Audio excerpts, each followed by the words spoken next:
This is not some soulless factory. This is long quiet days with the Father. This is obedience. This is cold early mornings, tired rough hands, and hot summer days. This is quality before quantity. This is where you're not just a customer, you're a client. I don't just work for you, but with you. This is where your ideas come to life. I am Joshua Watts. I love what I do and that I'm able to use my skills to serve our Father and you. I look forward to working with you. This is Joshua Watts Leather Company.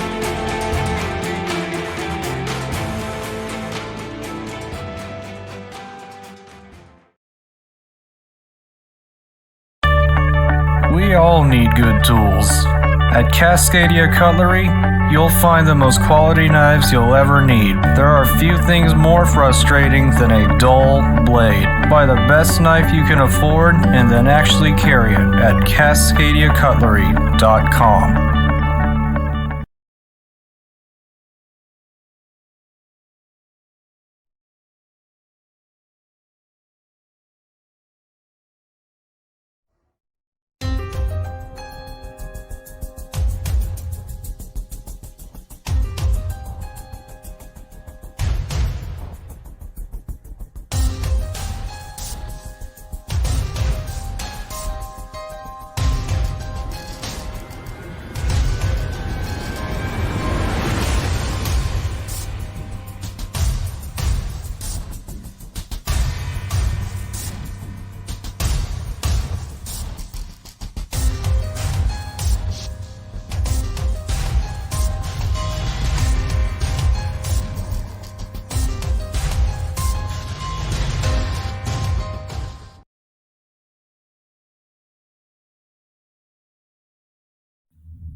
If this is true, then our country is in a lot of trouble.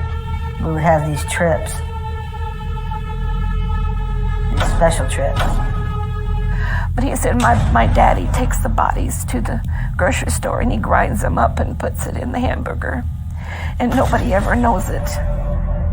How can kids 6, 8, 10 years old be describing rituals that come from a book like the Book of the Dead?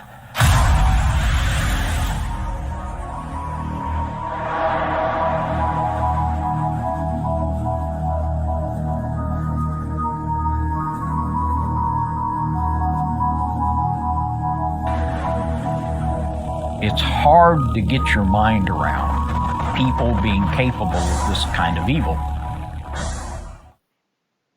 This is Dan Bidondi of TruthRadioShow.com. I am honored to offer my listeners a 1-month free subscription to nystv.org.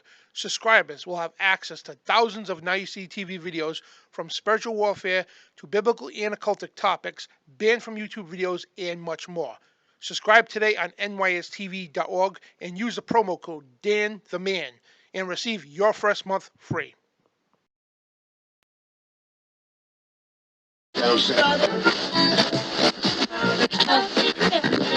If you're receiving this transmission, you are the resistance, declaring war on the New World Order. TruthRadioShow.com.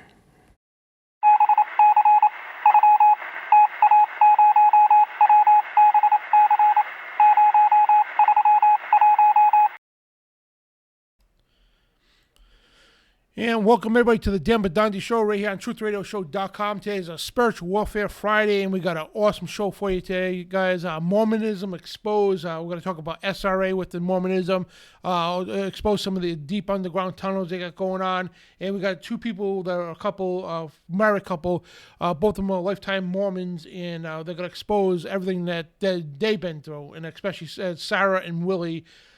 They're gonna, especially Sara. She's been through a lot since she was a child of being a Mormon and all that. And so I want to introduce, first of all, before we get to that, I want to thank FOJCRadio.com for carrying our show, and beforeitsnews.com as well. So, and again, it's called Mormonism, SRA, and the Secret Occult Tunnels Exposed from Within. So this is going to be an awesome show, lots of information, and when I thought I knew a lot about Mormonism, man, I wow, and it's like I was just blown away when Sara decided to call one night, one of the shows, and talk about her experiences as a Mormon. So yeah. So without further ado, let's just get to our guests here, and we got Sara and Willy, both the former Mormons. And Sara, how you doing? Good. I'm doing very good. And it's just me that's a former Mormon. Will Oops, I'm sorry. Catholic. Repeat that again. I forgot to. Two worst religions, you know. Repeat that again. I forgot to unmute you. Oh, okay. I'm sorry. I said it was only me. I'm the only one that was raised Mormon. Oh, okay. Will was raised a Catholic. I'm a recovering Catholic too. Yeah. No, yeah. A lot of weird thing that happens in the Catholic Church also. Yeah. Absolutely. So yeah, if you guys want to give an introduction, I know you can't give out your names because where you're living, and very understandable. So if you want to give an introduction, whatever the case, and tell us, your experience. How you grew up in the church and all that, the Mormon church and all that, and go for it. Okay. So I'm a second generation Mormon. My father was raised Protestant. He was born in a Protestant Rhode Island, same as you. And my mother was born in Maine, but I'm not sure what part. Mm-hmm. Her mother, my grandmother, was converted to Mormonism in Maine. She was taking missionary lessons, and then the missionaries came by and told her that the town she lived in was so wicked that they've had to wipe their feet. Now, we know that this is a biblical thing, but the Mormons, when they believe that when they wipe their feet, bad things will happen. The Mormons actually have what's called avenging angels, and this is a whole different ball game right there. But that night, after they came to her house, almost the whole entire town burned down. And I wonder how that happened. but that, to her, was proof that this religion was true. And so a lot of my family history is pretty dark, and so I'm going to tell you guys a few things. And this also shows generational curses as well. So I was raised all my life hearing that my grandparents divorced because my grandfather did not want to be Mormon. And that they ended up causing them to separate, and so she ended up eventually moving to Salt Lake, like a lot of the Mormons do when they're converted from other places, because the Salt Lake Temple is like the Vatican of the Mormon religion here in Salt Lake. Anyway, so but that was enough to convince her, and so she did become Mormon, and then I find out years later what really happened is when my grandmother, I believe, when she was pregnant with my mother, who was the youngest of 6 children, he got his own sister pregnant. And so, yeah, that was a bad thing. And I believe I met the son without knowing it until later in life that that's probably who it was. It was a male child. And then my grandmother, she was very grossly sexually abused, raped by her father. And so, there's a history that goes on there. So, fast forward to my life in Mormonism. I was born in Salt Lake City, in Rose Park, pretty close to the Salt Lake Temple. I was born into a lifestyle where we had two live-in nannies and a housekeeper. And I know that's not everybody's lifestyle, and you don't realize that when you're younger, but it didn't stay that way very long. And things turned south really, really bad, really fast. When I was 6 years old, my mother, she kept complaining to my father about having headaches. And so she went in to get checked up, and they found that she had a huge tumor in her brain. And so they ended up doing brain surgery, and from that time on until I was about 8 years old, she was in and out of the hospital, mostly in. I mean, she would be in there for like 6 months at a time. And so my father would divide us up amongst different members in the Mormon church, and to help take care of us while he was working, and then he was spending the time in the hospital with her. And then my mother, when I was 8 years old, on my youngest sister's birthday, well, she passed away a few days before, but she was buried on my sister's birthday.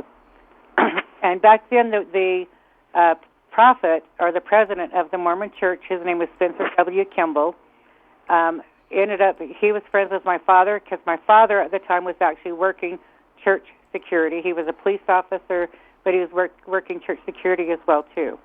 And so he came to my mother's funeral, which so many more people came just, I think, for that reason right there, because they wanted to see him and be around him in real life. And so, and then after that, my father locked himself in his room for about 2 weeks and just grieved. He just put pictures all around the house or all around his room and lit candles. And then when he surfaced, he was not the same person. I believe absolutely, 100%, he became somehow demonically possessed at that point because of the things he would do to us after. My father used to try and come after us physically to beat us and stuff. And my real mother would put a broom between us. She'd put us behind her and put a broom in front. So that, and she'd tell him, if you hit him, she'd tell my dad, if you hit him, she picks the broom up like a bat, and she said, I'm coming after you. and so she was very worried that he to have us left alone with him, and she wanted my mother, or her mother, I mean, to take us, and he would not allow that. So, but what is strange about this too, I want to go into some high supernatural strangeness with this whole thing as well too. Sure. My mother, prior to passing away, had taken, each one of us had put a set of clothing in every one of our closets saying funeral clothing. And this was probably 6 or 7 months is what my family figured before she even passed away. And so she absolutely somehow knew that she was going to pass away. Due to the brain surgery, she had no memory of my 2 youngest brothers, and then we had 8 children. My parents had 8 children together, and she had 5 miscarriages. I left this out too. My parents negotiated prior to getting married. My mother was married one time before. She married a biker and her father signed for her to get married at age 14, and then she deceived him to be able to get a divorce because divorces back then were really hard. She told him that she was going to become an airline stewardess and that they had to be single. And so he granted her a divorce under those conditions because I guess he was kind of a bum and did not want to work. Yep. And as soon as she got the divorce, she took off to Salt Lake. And my father and her brother were really good friends, and that's how they met. And then fast forward. Anyway, so she passed away, but she had 5 miscarriages, which would have been 13 children altogether. And so my father, pretty much after she passed away, abandoned us. He would come home every few weeks and bring food and beat us and things like that. And so me and none of us were able to go to school. When my mother died, there were 3 younger children in diapers. So I was 8, my sister was 9, and our childhood was over at that point. We were changing diapers and taking care of kids all day and trying our best to hide from neighbors so that we didn't get the social services called on us. And, I mean, it got so bad at times we were going through the neighbors' garbage cans at night trying to find food, me and my brother would. And so the neighbors did call social services on us a few times. And one of the times is when we drove up to Salt Lake to Temple Square, where my dad was working at the time, and we were not supposed to be on the premises while he was at work. And this is the first time that he took us down in the tunnels and hit us. And so that was my first experience. I had 2, and I don't exactly remember the other time, but the first time, I swear to you, he stuck us in a room where you could look up above, and the ceiling was glass. It looked like glass, and so I couldn't figure this out as a child, and it had a huge table and chairs around it. And so I was scared to death that this glass was going to break and these tables were going to come through. I didn't understand about plexiglasses or plastics or any of that stuff. All I knew is I could not figure out how that was possible. And so that was kind of my first introduction. The tunnels under the Mormon Church were talked about in my family, off and on growing up. So it was something we were very, very aware of. But it was like something you would never talk about outside the house because, we just couldn't do that, Anyway, so I need to go back a little bit too, Dan, because on this part right here I did not take notes on some of this stuff, but I'm having memories of stuff that happened. I'm going to tell you about my first supernatural experience. And I do believe absolutely that these experiences, these supernatural events do happen absolutely because of the rituals that the Mormons do in the Mormon Temples. And Bill Sniblin himself kind of goes over these things. But my first memory of anything supernatural was when I was about 2.5, and my father, he was a bodybuilder and he was a heavyweight lifter. He went from bodybuilding to heavyweight lifting. But he had probably the best gym in Salt Lake. He had the best weight sets. He had the best everything. And this was in the house I was born in. And so we'd have like a lot of cops and bodybuilders come to our house on certain days, and they'd all work out. And so this particular night, there was a lot of people downstairs, and we had like a 2-story house, and so my bedroom was upstairs. But I seen a woman and a man walk through my wall. And I've told the story 1,000 times over because I could not figure out for the life of me, how this possibly happened. And so the woman, she was like in a one-piece bathing suit, and she had like a banner, like a Miss America banner around her. I'd never seen a beauty pageant, nothing by that at that age. And so I didn't know about these things. I recognized it later, when I got older, when I finally watched one. But she came up and held my hands when I was in the crib and told me that she was going to be my sister and her name was going to be Mary. So this is no lie. The man did not say anything. He was in a suit. And then she talked to me for a while and then walked back through the wall. So I spent probably like the next 2 weeks running as fast as I could, trying to figure out how to get to the wall. And my mother, she had to put me in a room, I'm guessed with one of the nannies to keep an eye on me because I kept doing this stuff, because I just could not figure it out. When you get older and start reading the Bible, you realize who these people are. And so that was my first supernatural experience. But in this same house, my parents had left to go out, I don't know, on a date or something. Yep. And we had some babysitters come over for whatever reasons. The nannies might have been on vacation or whatever. I don't know. I was younger. I don't know all the details to this. But this couple had babysat for my parents maybe a few times. And then they were midgets. That's all I know. They were midgets, a husband and wife. And they started molesting my oldest brother. I believe they molested him. They stripped him down and took pictures of him. And so... and the bishops in the Mormon Church are not formally trained in anything. They're not trained in their positions. They don't get paid for anything. Everything, almost every position in the Mormon religion is done free. Very few of them are actually paid for anything.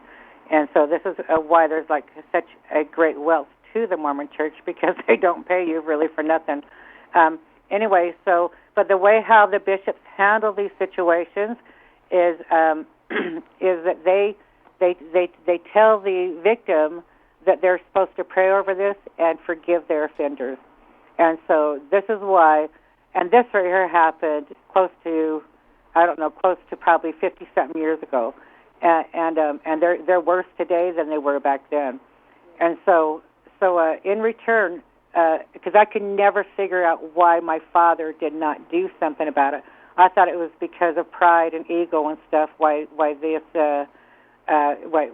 people were able to get away with it.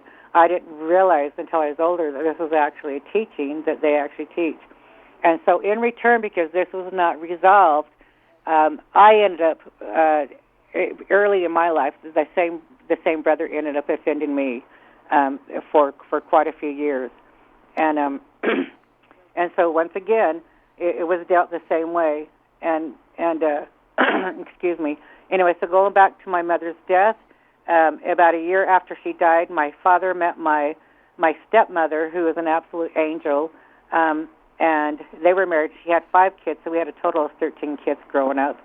And so that was fun and interesting. No, we're not polygamous. just a big family. Anyway, so, but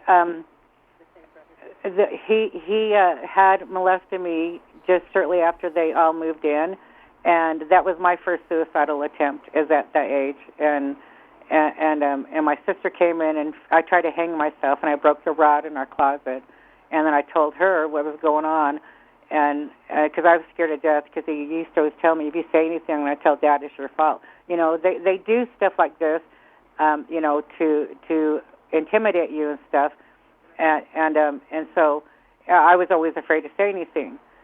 And my dad, also, I want to say this too, he told me my sister when we were about 7 years old, because Ted Bundy was in Utah around this time too. My father, being a cop, was he was, I believe, involved with the case of the sheriff's daughter that Ted Bundy killed. So there's a lot of talk about a rapist being around and things like this. Of course, I didn't understand what a rapist was back then, but he had told us that if a man tries to force himself on you, and we were just kids, that you're better off dying than to allow this to happen.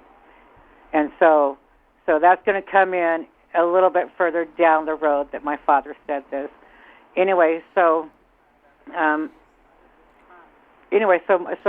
after I tried to hang myself, my sister went and told my father about this, and he took me and my brother outside, and he was standing behind my brother, and he had his hands around the back of his neck and told him to apologize and ask for forgiveness. And so he did, but he did this with a smirk on his face, and so I was very upset about it.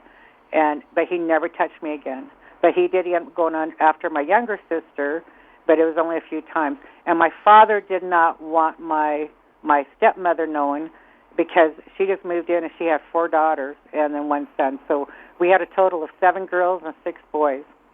And so, but it put a stop to it. So I was so grateful that my stepmother moved in, and to just have a mother too to help out with kids and stuff. And so, and then also my father made me and my sister get leads, 10 leads every single day, because he did a sales job on the side. Yep. And so, like I said, our childhood was pretty much ripped from us. You know, but, you know, a lot of families go through that. People go through hard times, and, you know, the kids, this is all throughout history, kids have to pitch in and help and stuff, you know, so I look back and see these things differently than what I did when I was younger. Anyway, so about my family in Mormonism, though, my stepmother is actually a descendant of Joseph Smith. Her maiden name is Smith, and also, Woodruff Wilson. On her mother's side, Smith on her father's side. So her family came over. They were from the beginning. So she would be like an elitist Mormon. And so, you know, like I said, we were second-generation Mormons. But the great damage that this religion did to my family is like astronomical. Also, in my family, I've had a brother who was a bishop, another brother. There's a bishop, then a first counselor, and a second counselor. So I had another brother who was a first counselor, and I've noticed this too, that in a lot of these wards, they'll pick some of the wealthiest members to put them in positions of bishop, first counselor, things like that. And I think that's because they're dealing with tithing, and so Mormons give 10% of everything that they make. And so I do have in my family.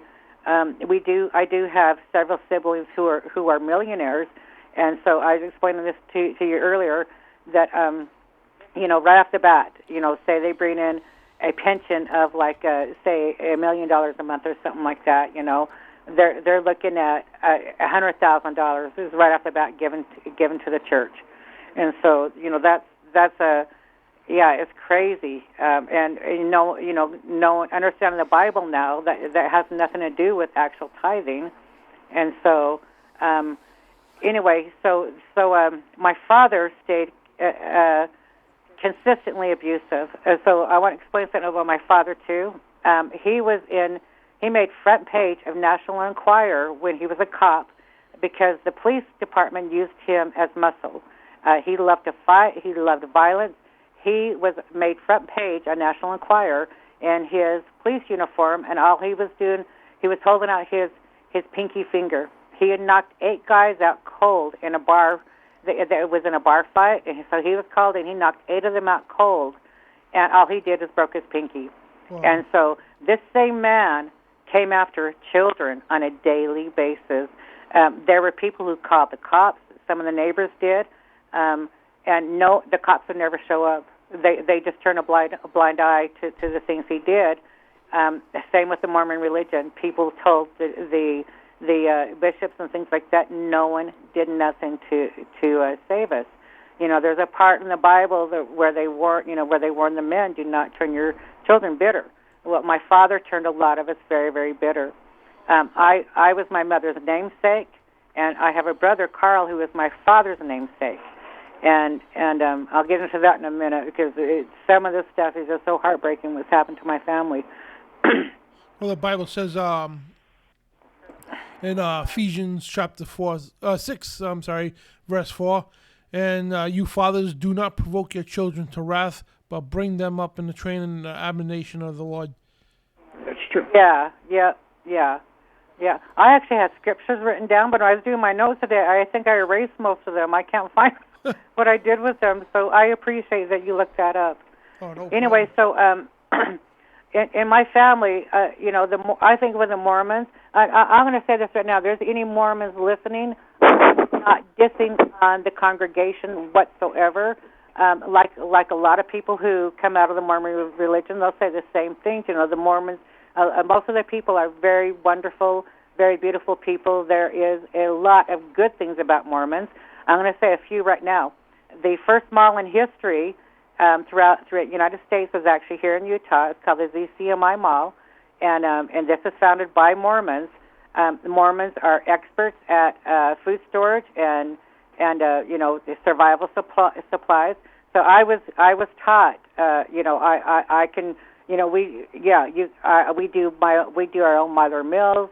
I do all kinds of stuff for for pantry preparation and things like that, And so, and I learned this from being a Mormon, but the rest of what goes on with the Mormon religion is very, very heartbreaking. And Bill Sniblin had made a comment on one of his videos I was listening to, where he says, you really have to want to put blinders on in order to want to stay in the Mormon church. I mean, it's like you're just begging to be trampled on.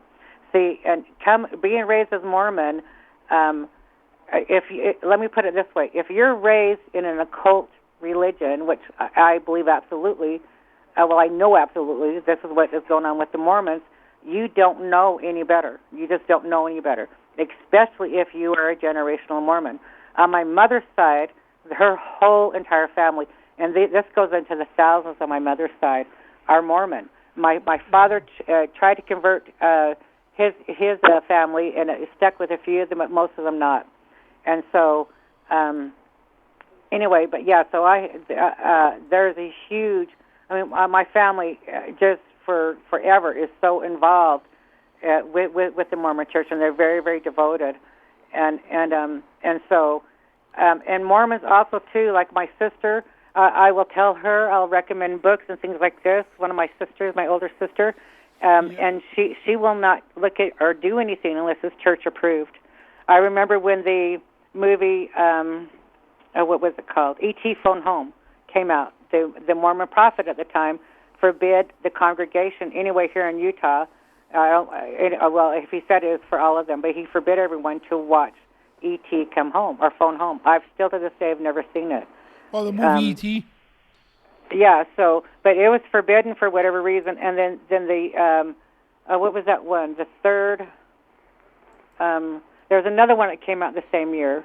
Anyway, it was about this music, and this guy was building some kind of mound out of dirt or something. But that was, as far as I remember, that was forbidden to watch as well, too. Encounters of the Third Kind. Yeah, Yep. Close Encounters of the Third Kind. Oh, exactly. Yeah. It's right here So, on the screen. and this was dealing with, it's supposed to be alien stuff. Yep. Both movies, and I find that weird, but I recognize why now. Anyway, so going from there, my father never went after the stepchildren, but they seen the violence every single day, and so he was just out of his mind. He'd pull guns on us. He would.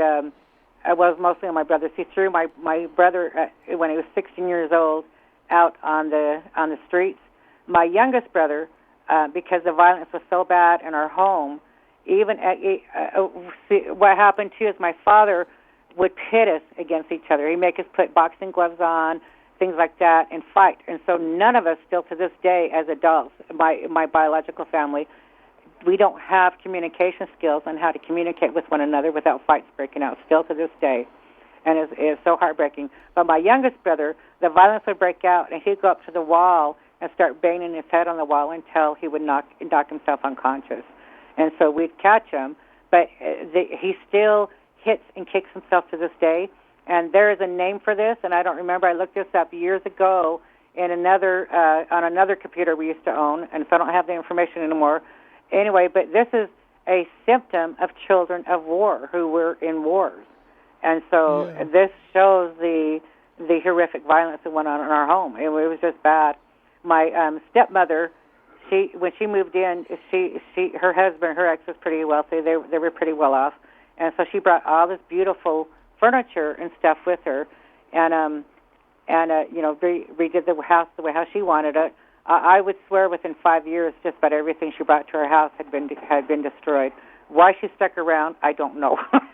Other than she told me that I knew you kids needed a mother, and so like I said, this woman was an angel. She took care of us, and so.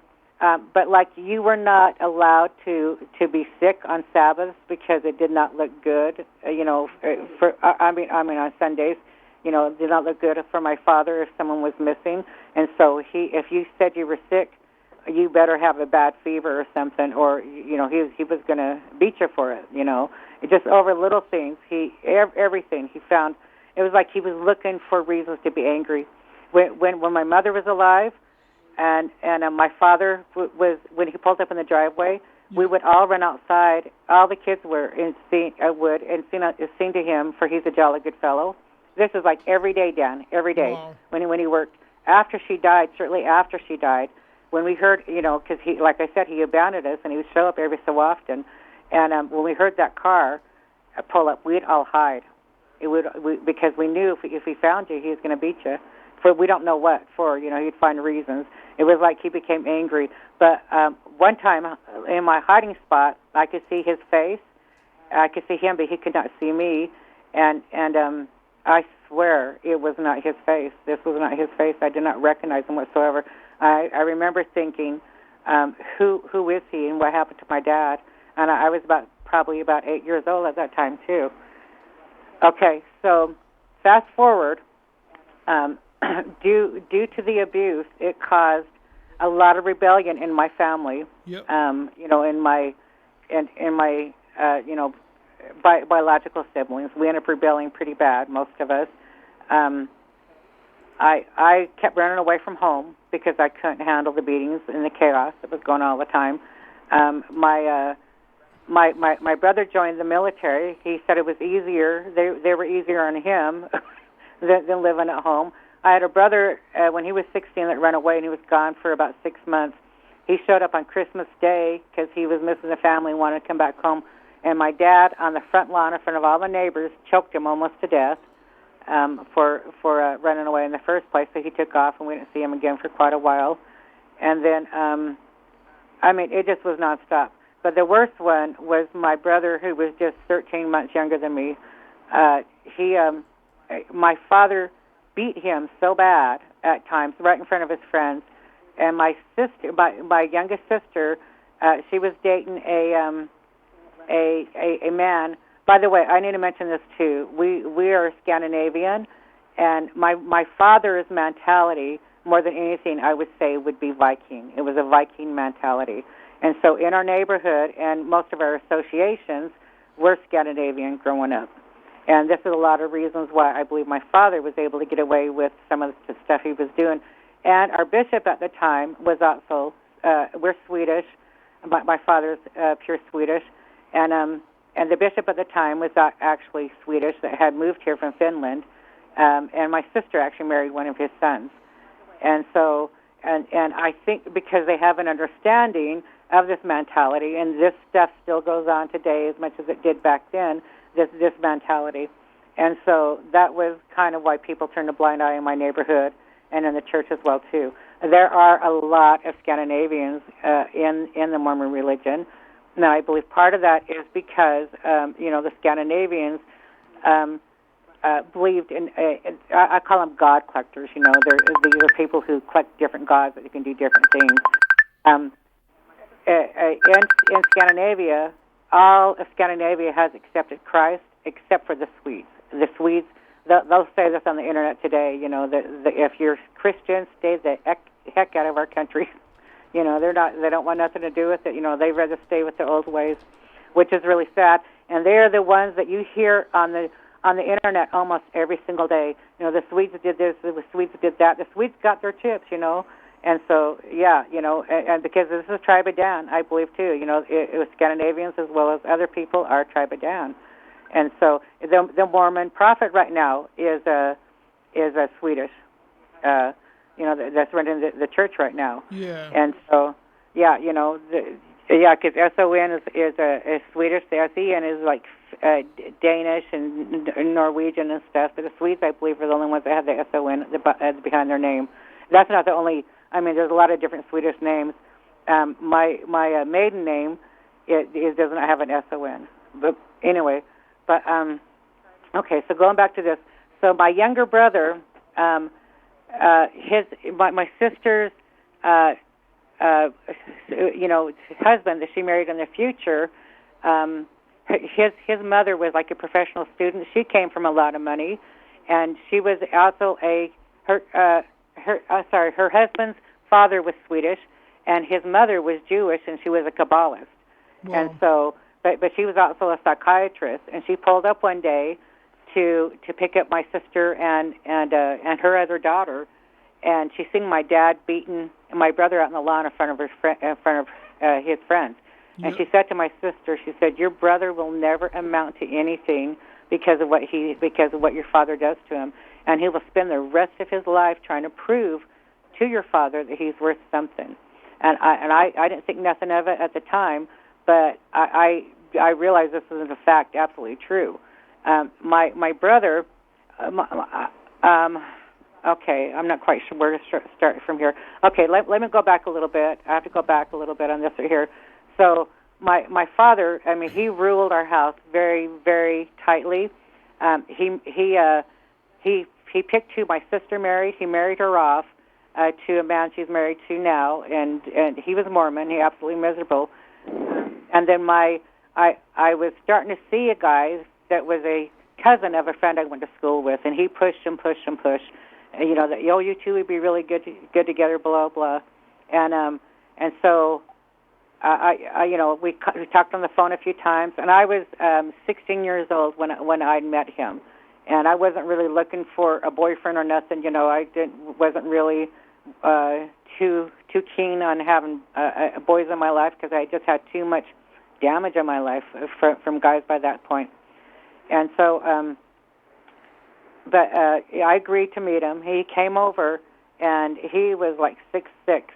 My father's 6'4", and my brothers, I think the shortest one was maybe like 6'3" or something. So he was a big guy. Anyway, and so we talked a few times, and I thought, well, he's pretty cute, and he seems really nice. And he was Mormon, but he was a Jack Mormon. He's talking about maybe going on a mission. And so they have, you have like the elite of Mormons. These are people who go into the temples and do their endowments. And then you have Mormons, which is the majority of the people. Most people do not go to the temples, or they might go one time and they never go back in again because something will spook them, or they're not sure what to think, or they cannot live up to the church standards to have your temple recommend. And then you have Jack Mormons, and these are people who believe absolutely that the Mormon Church is true, but they're not living it.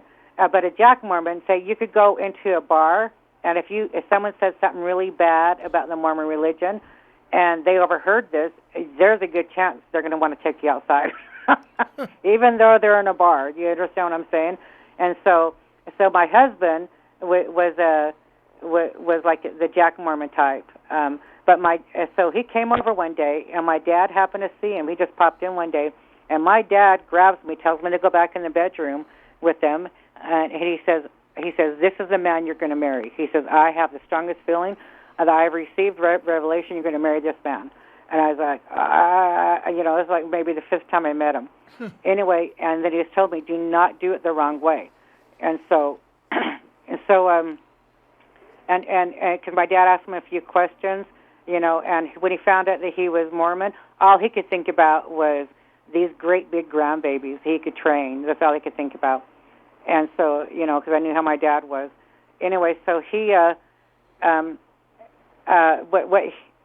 what happened shortly after that is this same man, that's my soon-to-be husband, forced himself on me. He raped me, and because of what my father said about that we're better off dead, and I tried my best to fight him off.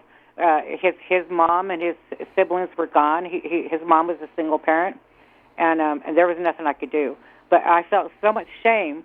I didn't know where to go. I didn't know where to turn to, and so eventually, and this happened a few times. And then I'm going to tell you, when you are treated like a rag doll, eventually you stop fighting. You just stop fighting, and it's just better to. And my father's already told me I'm going to marry him, so I ended up pregnant, and at 17, I was married off to him, and so. During my pregnancy, though, we were living at my father's house, and my husband, I developed a urinary tract infection, didn't even know what it was, but it was feeling like razor blades when I was peeing drops of blood. And I figured that this, because I'm Rh negative, and so I had to do a Rhode gamma shot, and I thought that it had something to do with that somehow affected my body. Because I came from a very holistic family. My mother was very holistic.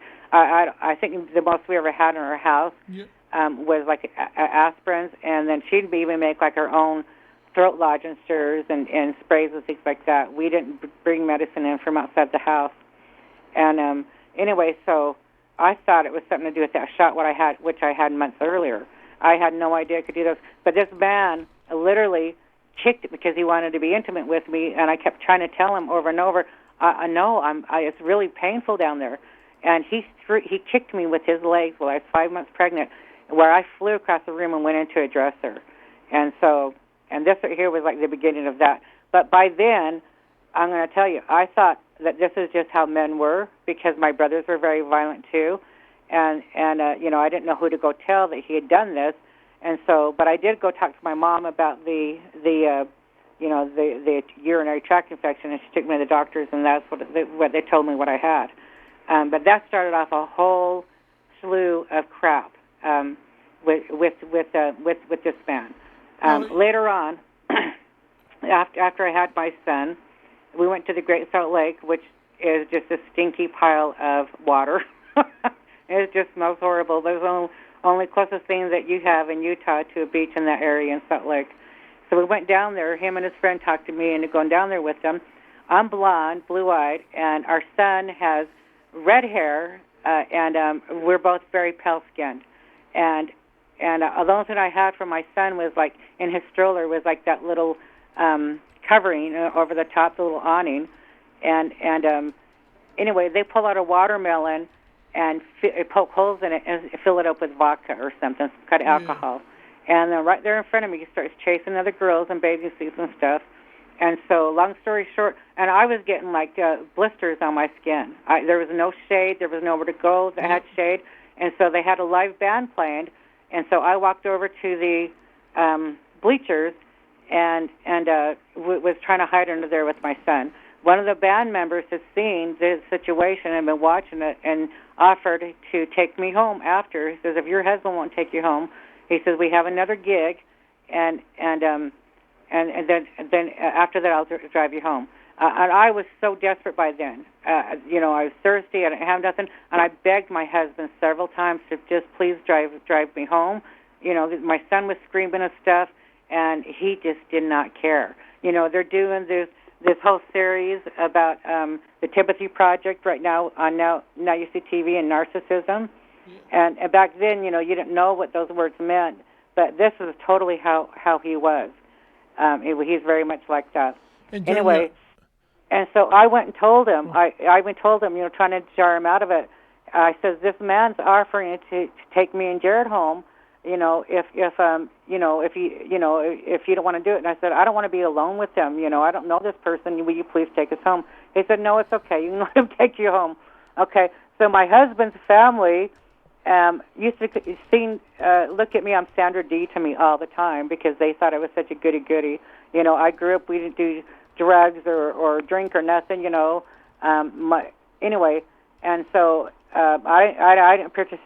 I just wasn't participating in these things with him, and so long story short, the guy gave him the address of where we're going to be at, and it was inside of a bar. I'd never been in a bar in my life, so I had to go behind stage and wait for them to finish their gig.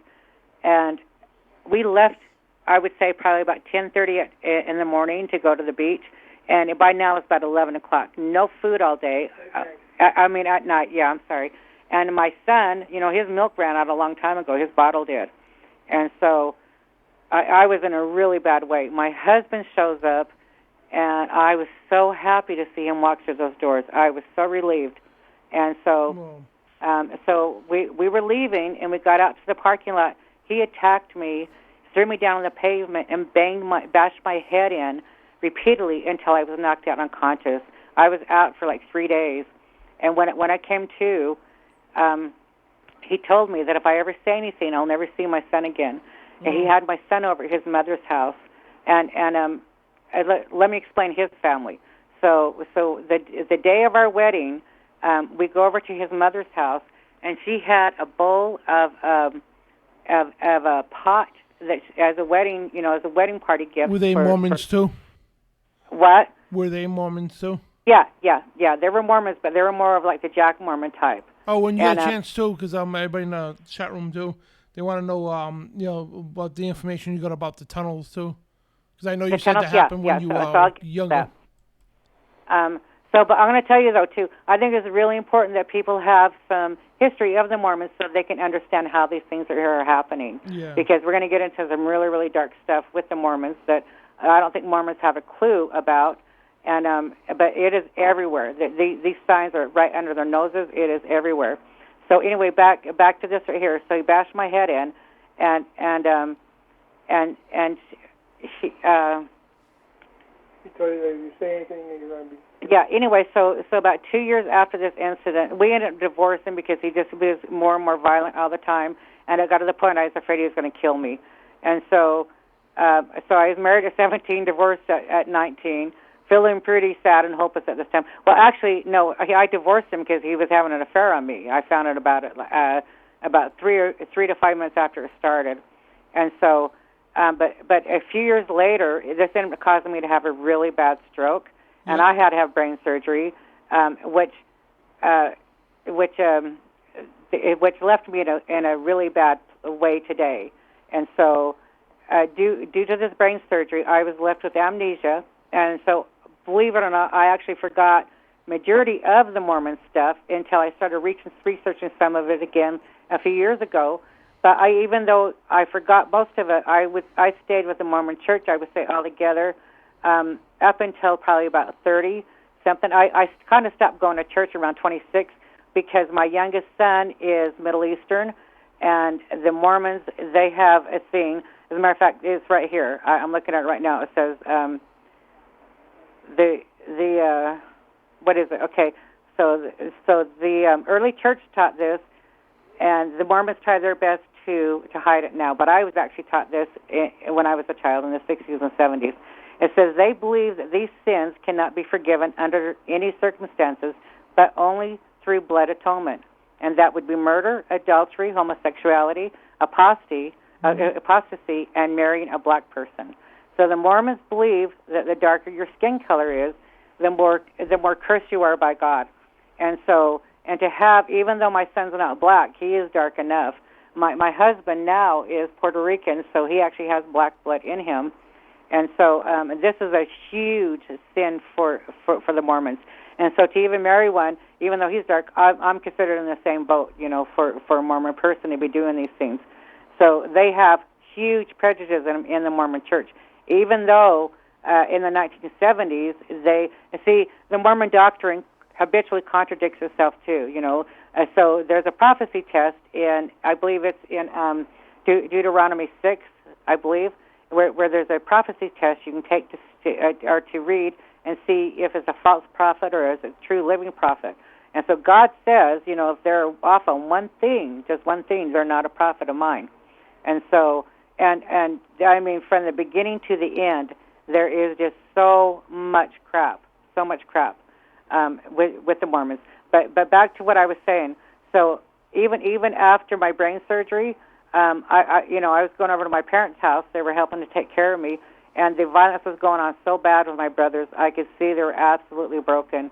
My two younger brothers never really bonded with my stepmom, even though they have no memory of my biological mother. Yeah. They were too young. Instead, they bonded with me really, really heavily. And so I ended up taking them in and helping my brothers out for 7 years, and was doing most of the working and stuff. They were too, I think, mentally far gone. They still struggle to this day from everything that happened to them. But and so my brother, who's just under me, he ended up being a prospector, and there is a legend of what's called the Rhodes Lost Gold, and he believes that he had found it. George, I forget his last name, and Bill something believe it as well too. They wrote the George something wrote about him in his last prospecting book before he died, and he willed my brother a lot of his prospecting material, but he gave it back to his family. But my brother ended up turning into a scammer. He was scamming so many people. He went as far as Mel Fisher. I don't know if you've ever heard of him. He found the Etosha, and it's the largest mother lode of gold ever in history. Yes, a Spanish gold. There's a Spanish gold trail that goes throughout Utah.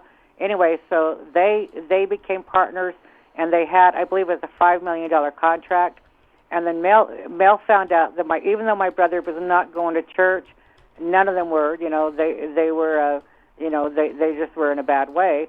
But Carl, my younger brother Carl, I'll say his name because he's passed away. He had enough energy to scam people, though. I'll tell you what.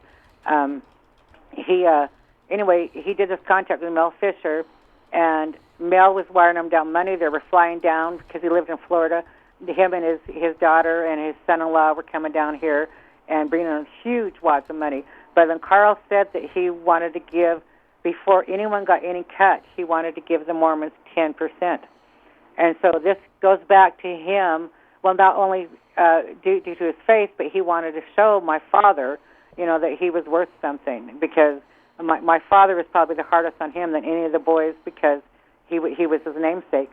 Well, Mel got extremely upset over this, and he didn't feel that was fair, that he does it right off the bat, that he should be cutting into his money. And Carl said, well, that's the agreement, So this was supposedly on Indian property where they thought this lode was. And so Mel went behind my brother's back and tried to make a deal with the chief, who was really good friends with my brother. And so he brought a bunch of alcohol and stuff, and it was a dry tribe. They didn't drink alcohol. And so it turned out really bad for him. But my brother, due to other things he did, he ended up on Sheriff's Most Wanted list, and then he became on Utah's Most Wanted list, and was going towards America's Most Wanted list. But he got caught, and so he served time in prison for this. And then shortly after he got out, he ended up committing suicide. And so this is all, I'm telling you, Dan, this is all in the name of Mormonism. All these tragedies that happened to my family My father pounded this stuff so bad that it just broke people. It just broke all of us.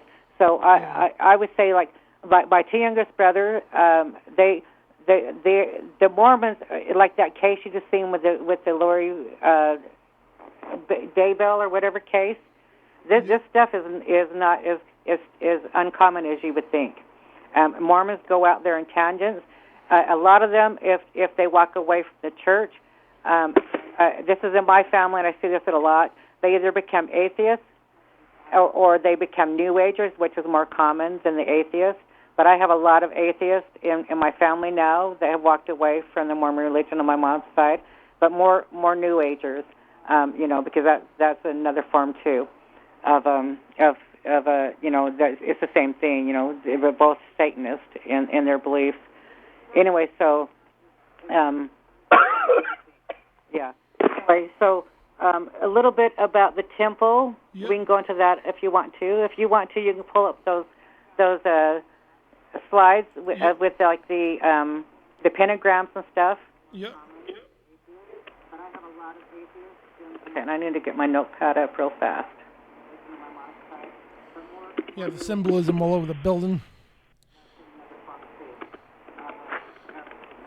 Upside down stars, pentagrams, and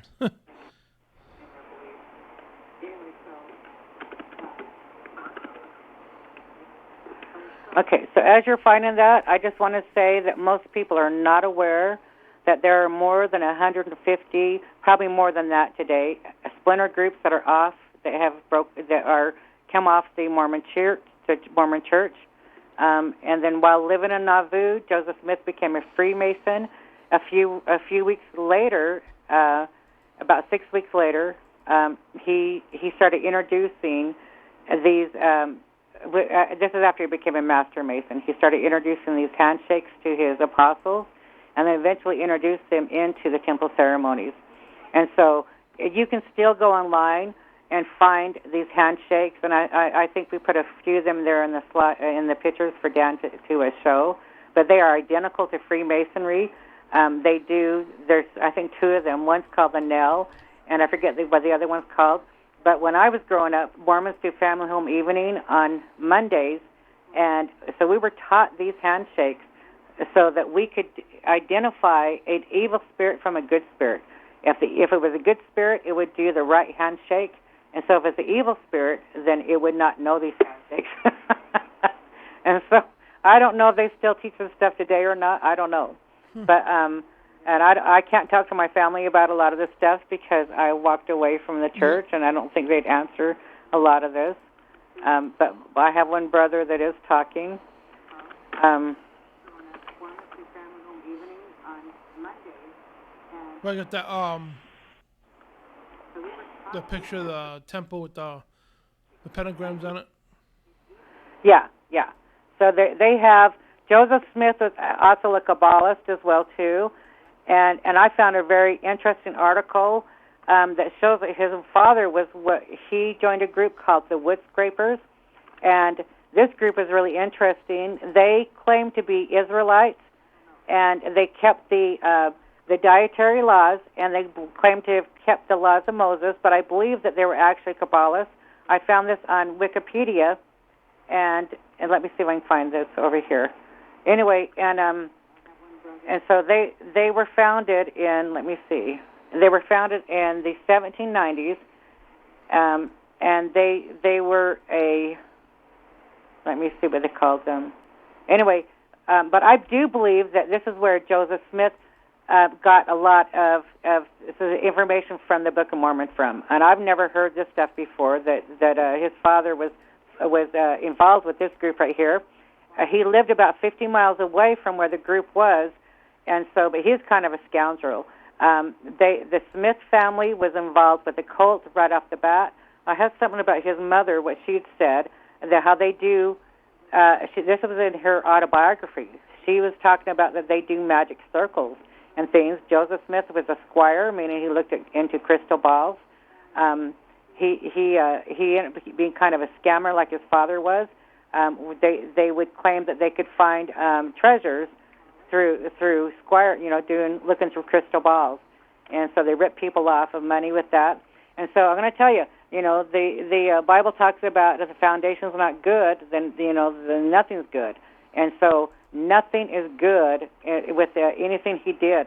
There are so many discrepancies with the teachings of Joseph Smith and even his life and the things he did. Anyway, were you able to find those pictures down? Yep. Okay, because we don't have the internet on, so we don't interfere. Or is it on, William? Are you looking at it? Yeah, I'm looking at it. Okay, all right. Anyway, and so he was a Freemason. They were practicing Luciferian. They are also doing satanic worship as well too in these rituals. And the Mormons will say, "Oh, no." But if you don't study these things, how can you say no? This is not true. When other people who are in the occult, they have came out of it, who were Mormon, will say, "Yeah, these things right here are true."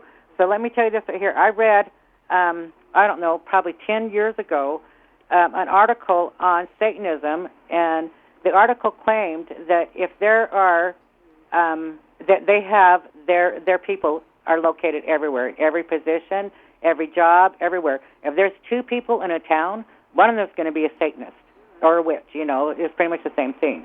And this is how they're able to keep their order together.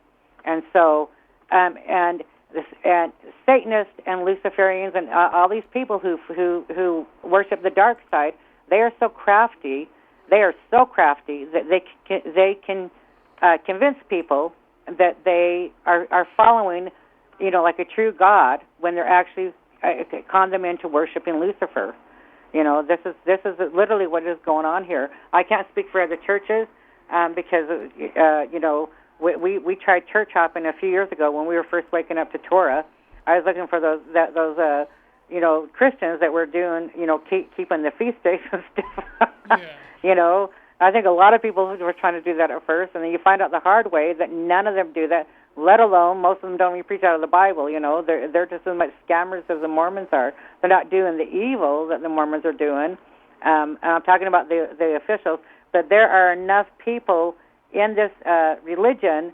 They have to have them in every position of power. I believe I sent you a picture too of a bishop that was recently arrested for involvement in human trafficking. So that's a good example right there. Did we send that one? I believe so. Okay. Yeah, so if you want, you can pull him up too. But yeah, so they're in a position of power in every aspect of life. I can't find that picture. Okay, so but I do want to. I'll point out a few things about the well, actually, William, do you want to go into yours? Because I was going to say, Dan, right now, talk about the tunnels right now with you. Okay. So like the one thing I can tell you about the tunnels that I do know right now is because like I said, I wasn't really privy to them, and I do know that in the Mormon Church, a lot of people, and my brother told me about a story he heard a while ago too, just the other day. I would say probably is maybe even 4 years ago. I was able to find these videos of women who claimed that they were being some of them were just kidnapped and some were drugged, but they would come to and they'd be in the basement of they knew. I mean, their stories are like pretty much identical. They were in the basement of the Mormon Temple, and they were taking turns with them, sexually raping them. And they said some of them said that they witnessed human sacrifice. Others said that they were forced to participate in the sacrifice of babies. Usually, is what I heard. And they would put their hands over the women's hands and force them to do this. And so they say that a lot of times they were not the only ones down there, though. There would be other people. And so why they let them go, I don't know. That one's a mystery. But I heard there were so many of these stories on a YouTube even just a few years ago, and now it's almost impossible to find. We tried to find them. Not almost. I haven't been able to find any. And my brother was talking to me about him seeing a video several years back with speaking about the identical same thing. But he was speaking about a woman whose father was a Satanist, and she was given over to the Mormons because he was a Mormon too. and at age 7, and so she is being trafficked out, and then she said that they released her at age, when she was of age to go on a mission, and I will tell you this here too. One of my brothers was a police officer, who worked a lot of the crime units. Yeah. So in Utah, everyone thinks of Utah being this sweet, naive state, and that nothing like this happens here. That is so not true.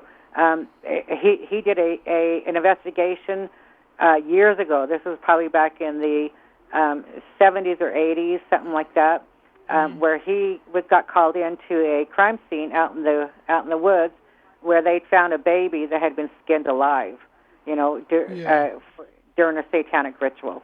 Tell him I sent him the link. The link for what? The bishop being arrested. Okay. Well, he can hear you, sweetie. I can hear you. Do you hear me? Yep. Okay. Yeah. Sorry about that. I thought I was on mute. Okay. Anyway, so and then he said David that Moss, he would get a former fed up lieutenant. because he would get calls repeatedly for sexual abuse. That people were Mormon. Back then, I would say probably 90% of Utah was Mormon at that time, and we're down to about 70% now.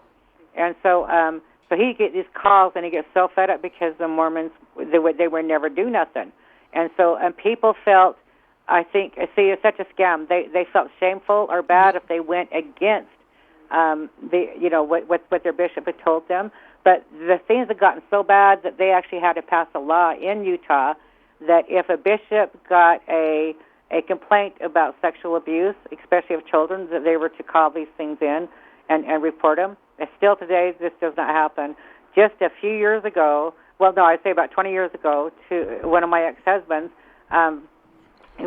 his sister, her husband had been sexually abusing her children, and so she found out about it, and she flipped out, and I told her, do not go to your bishop, because he's going to tell you, that it's better to keep the family together, and you need to forgive and stuff.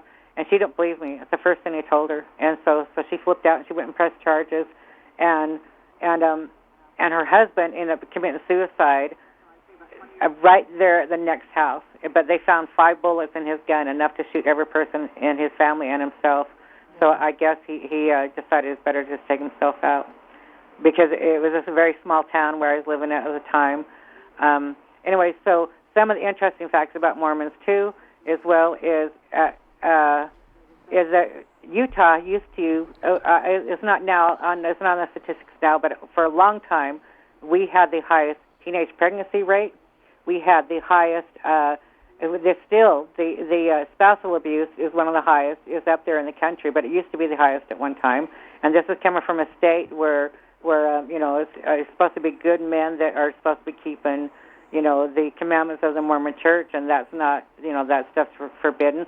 Although, when the Bible says that the man will have, dominion over the woman or whatever, that women answer to men, the Mormons take this literally. A lot of these men take this as that the women are their slaves. And my father used to forbid my stepmother from doing things all the time, even though it was like innocent stuff, And she was a very, very good woman. She wasn't the type that would ever be unfaithful or things like that, But he would just forbid her, and so she wouldn't do them, Because they also believe too that that when they die, the men will become gods, and that they'll have their own planets and be able to, birth life into these planets, and so they will have. So they're supposed to, in order for the woman to make it into heaven, the husband has to literally call her out of her grave, and so so there's, that's got to be a lot of stress. If you don't get along with your husband, he's going to call you out of your grave, even though none of this stuff's true, but they absolutely believe this, and so especially those who are generational, that have been in it for a long time.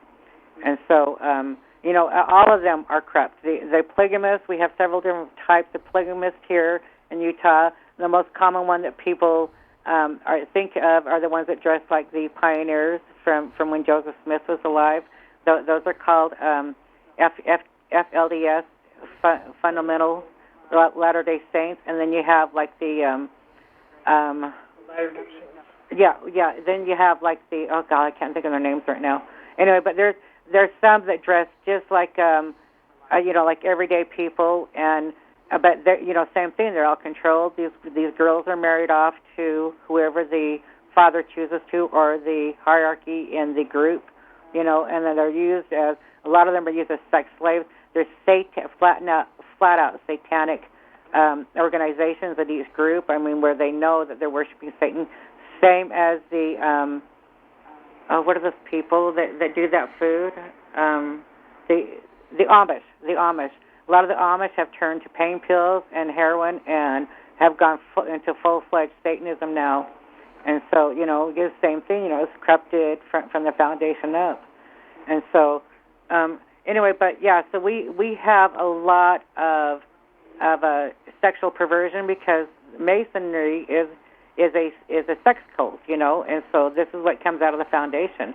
And so I believe absolutely when they're going to do their temple endowments, Bill Snibbling he does a really good job of explaining the architecture and the occult symbolisms and stuff, and I took a lot of notes on them. But I'm going to let my husband explain some of the stuff he found first before I get into this stuff. But yeah, so there is a lot of sexual perversion that goes on in this state.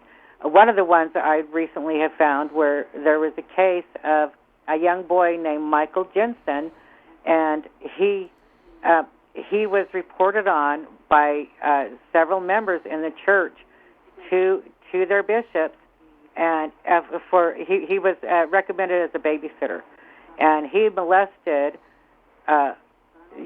kept molesting kids, and so it was reported.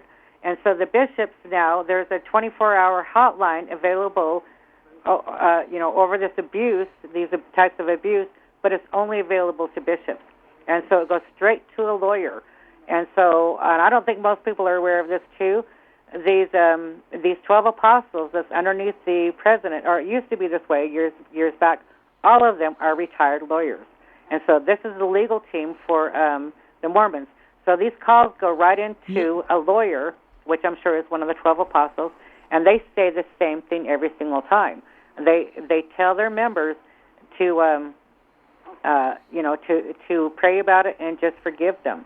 And so these women, both of them had, there's a video on this on YouTube, both of them had their children molested by this boy as he babysat. And he was just flat out doing pedophilia things with these children. He was a little bit older. He was close to his 20s, I think. I think it started when he was 16. But these women found out from digging around, he'd actually molested more than 40 children. And the church was hiding this. They were protecting them. They were hiding this. And they do this stuff because these higher ups are Satanists, and they're doing the exact same thing. And they don't want this stuff leaking. Right now, I was told by one of my neighbors just recently that they're having a huge exodus out of the Mormon religion. A lot of Mormons are leaving. I don't know all the reasons why. She didn't tell me, but her husband is actually a temple worker here at the St. George Temple. So he works behind the veil. So he's involved with the endowments. Anyway, but I'm really happy to hear that, that this stuff is going on. But yeah, so they're suing the Mormon Church now, and we found quite a few of these cases where this is happening. But I'm going to let William. Are you ready to talk about your stuff, sweetie, about these cases? I'll talk some of the stuff that I know. Hey, Dan, how you doing? Hello, pretty good. Hey, you have any questions up to right now? Nope. I was just going to ask you guys if you wanted to talk about some of the slides here with the symbolism all over the church. Okay. Yeah, we'll get into which ones you got up. Look up there, William. See what he's got. Well, the one with the pentagrams up on the top above the sun symbols. Okay, so let me pull up an article I got real fast. Let me see if I can find it.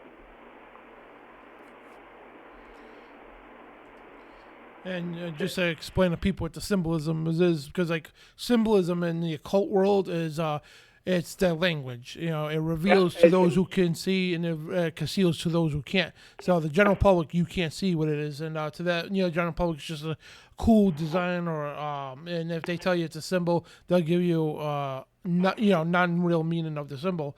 But in the occultic world, there's a whole story within that one symbol. Completely different story. Yeah, like I said, I sent you a video. And if you want to, we can do a break for a few minutes, and you can watch that video. And that is really interesting. And this is the Mormons teaching on what these pentagrams mean, which is a big crock of doo-doo. And but this is what people are believing. And then I can go back and read. Well, here's one right here. I'll say this right here. It says, this comes from the book Messianic and Occult Symbols, illustrated by Dr. Kathy Burns. And it says, you will find the satanic pentagram invaluable and indispensable as you attempt to draw from the infernal power of our Lord Satan. This extremely powerful amulet, and it is a summonation of the microcosm, and is a summonation of all occult forces. In other words, there is no amulet or talisman more powerful as the satanic pentagram is. Mm-hmm. And so, I found this one very interesting because of the Mormon garments. The Mormon garments is actually, you could call it an amulet or a talisman. This is something that people use for protection, that they think is going to be able to protect them.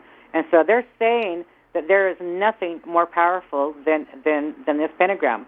You know, Anton LaVey has a lot of stuff to say about this pentagram too. You know, all of them do. You know, what I found funny is we were watching some of these videos about what Mormons had to say about the pentagram. And there was this one where this guy was talking about, people think it's strange about the pentagram. He says, really, you need to study. It's very innocent. He was going on about it. And I don't remember most of that, but I remember at the end, he came back after he closed down the video, and he did like a short note, and he says, I find it very strange. He says, me and my kids binge watch scary movies at this weekend, and he says, and I'll be danged if all of a sudden, he said, I didn't notice before, but all of them had the pentagram on them. And he said, there were horror movies, so I don't understand. I just thought that was so funny. But yeah, this is how badly deceived that people can be, though. This right here. I'm going to say this, too. After my brain surgery, I moved into an apartment building when I was pregnant with my son. I got pregnant with my son a month after I had brain surgery. Wow. And so I ended up moving into this apartment building because my husband at the time couldn't deal with everything going on, and he left. And so, anyway, I had amnesia. I was still relearning things. I mean, I had to go through physical therapy to learn to walk and talk and everything. I was a mess. So I had a neighbor that came over and introduced herself, and she just kept coming over. And she told me that she was Wiccan. I didn't know what Wiccan meant. I mean, at first I didn't even know what a house meant, what a toothbrush meant, none of this stuff. I mean, literally I had to learn everything over. And so it's a miracle I got pregnant. Anyway, so but she, and so me and her ended up having about a 30-year friendship. And so I found out later what it was. It was considered a witch, but I didn't think of it as like a witch because she told me that Wiccans, all they do is like they celebrate nature and they do all these good works and stuff, but she ended up becoming darker and more ornery as time went by. Yeah. And so I do Wicca's, believe that there's like an innocent version of Wiccan, and then there's one that's hardcore. It's like a more indoctrination too. They take good people and all that and indoctrinate them into witchcraft and slowly lure them into the dark magic. Yeah, and she was raised Mormon. As well. Anyway, but one day, she what? Yeah, she's part Native American as well too. Anyway, she she lived in Vegas at the time, and we went to go see her. She knew we were coming, and I guess we got there a little bit early. And when she opened the door, she had an outlined tape of a pentagram with a circle around it. And I said, "What are you doing that for?" And she used to wear a pentagram, and I didn't really understand back then what a pentagram was. I mean, I was probably at the Salt Lake Temple more than most kids, because it seemed like we're always down there, because my dad worked for the temple too, and so I was down there a lot. And you see these things, and you don't think nothing of it, you just think that they're, you're just part of the temple. You don't really question it. Anyway, but she used to wear a pentagram necklace as well, too. But, and so, yeah, she said that she stands in between it, or in the center of the pentagram for protection. And anyway, I'm going to say this. God woke me up in like the strangest way. I wasn't, I wasn't looking to wake up.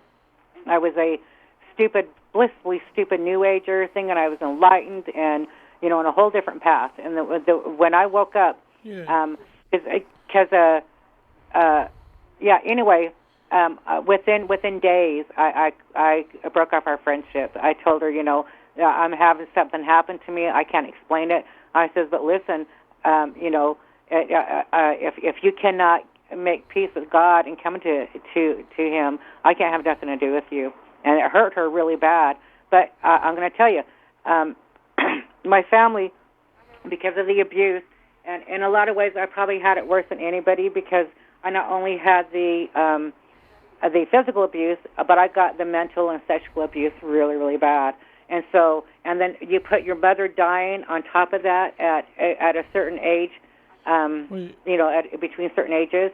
My whole family ended up with what's called complex trauma, and so it's a type of post-traumatic stress disorder that they say is worse than actually a vet going to war because. Well, before you go into that, you want to play this video, and since we talked about the pentagrams, play the video. Yeah. If you want to do that, you want to do that right now, then? Yeah, this way we don't get off topic there. Okay, yeah. I'll go all over the place. I'm sorry. I warned you, though, Dan. No problem. Okay, all right. Yeah, go ahead. Things that Masons do are things that are very familiar to Latter-day Saints who participate in temple worship. And the question we have to ask is, why did this group, first of all, why did they possess them?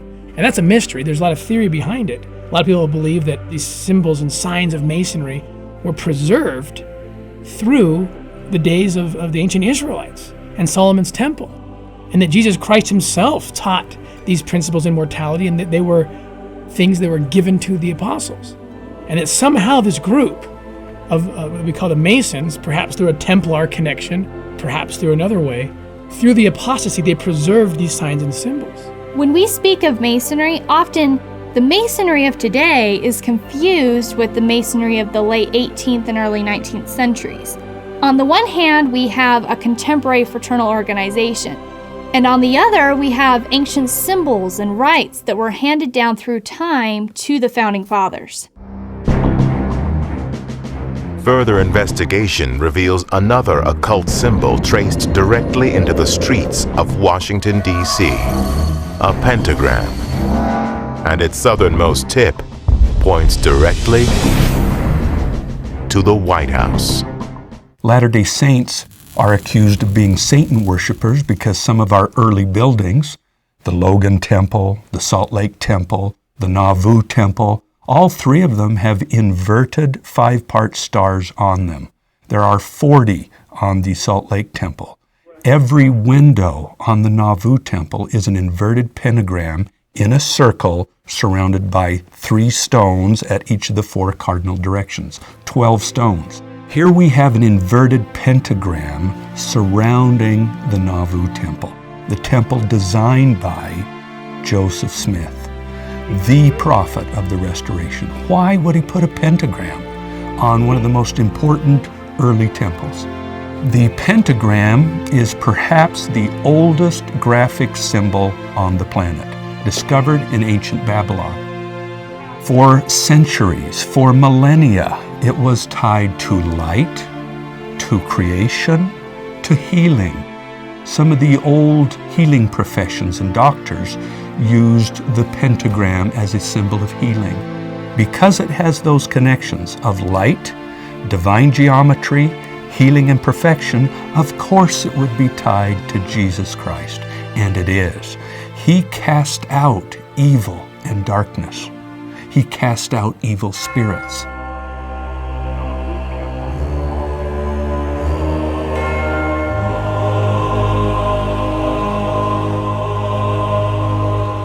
It started in 1855 with a French Catholic deacon who was also a Mason. He was kicked out of the Catholic Church. He was kicked out of Masonry. His name was Alphonse Louis Constant. He was into magic and into some unusual things.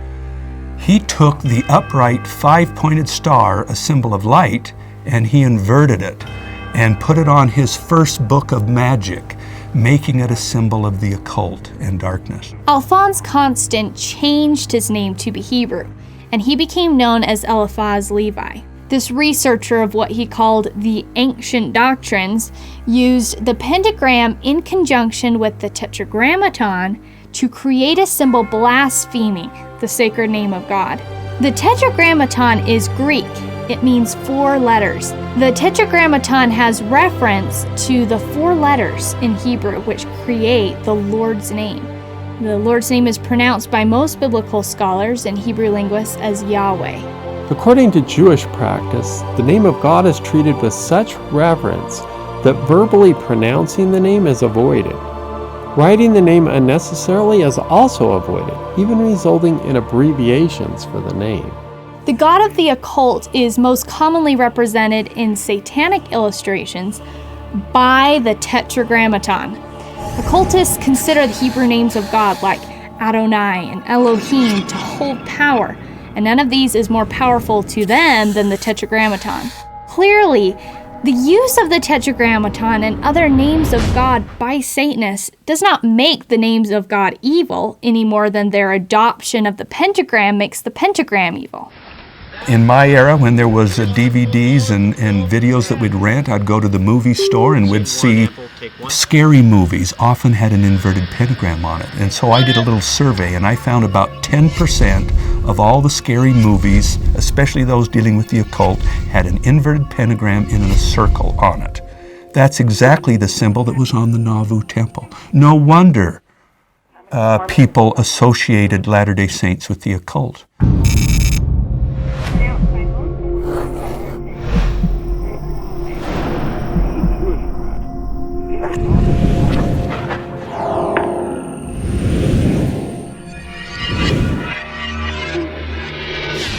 What they don't understand is the history of that symbol. The god of the occult is most commonly represented in satanic illustrations by the tetragrammaton. Occultists consider the Hebrew names of God like Adonai and Elohim to hold power, and none of these is more powerful to them than the tetragrammaton. Clearly, the use of the tetragrammaton and other names of God by Satanists does not make the names of God evil any more than their adoption of makes the pentagram. Yeah, if you turn your end down on the computer there. So here, the back feed.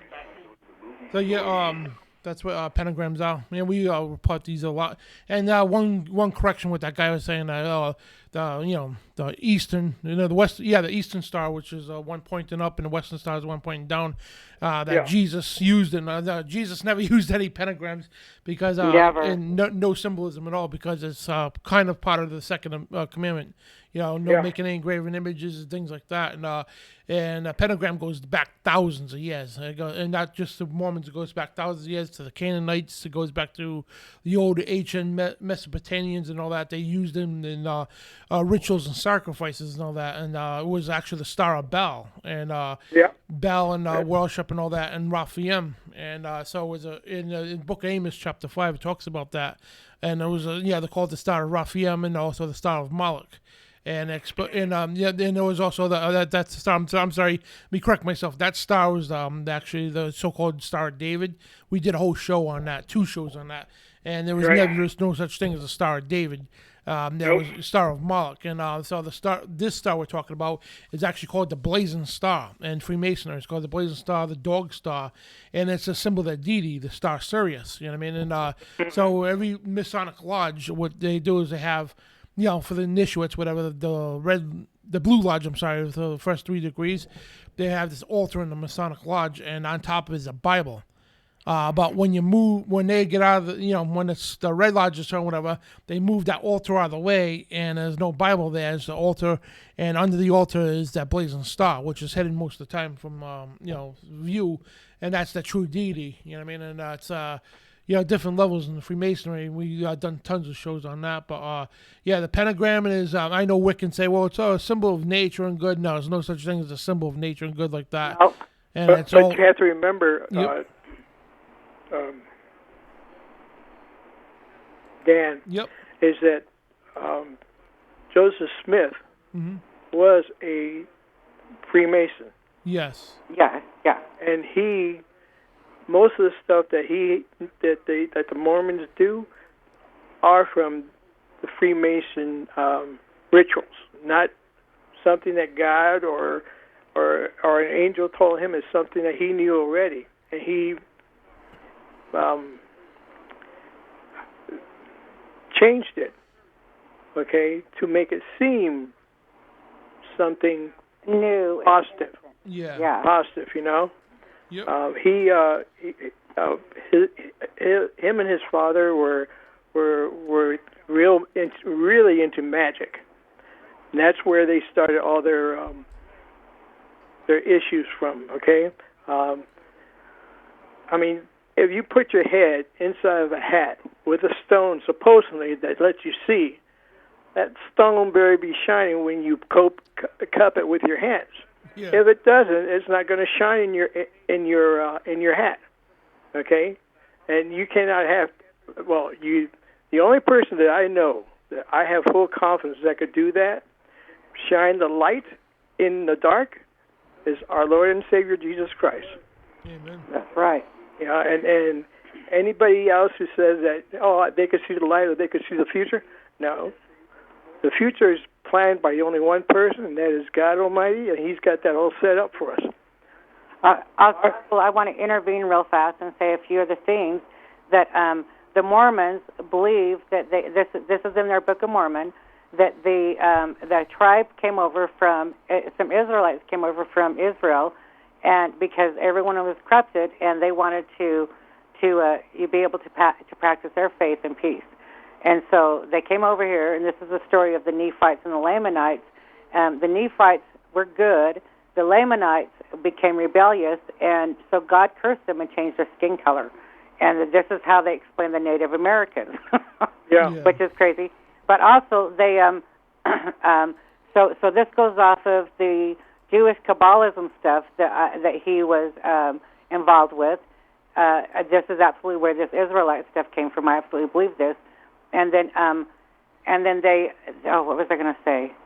Anyway, so they brought occultism in from Kabbalism, from Freemasonry, from Luciferian, and Satanism. In Babylon, you name it. Yeah, so it's all over. And if you look at those pictures we sent you, there's pictures of the moon and the sun, and then you got the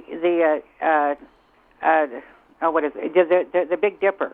So it says here that in Morals and Dogma by Albert Pike says that the Bellicidines, I'm not sure if I'm pronouncing that right, practice the mysteries with the old Egyptian legends, which a lot of the occult does. A lot of it goes back to Egypt.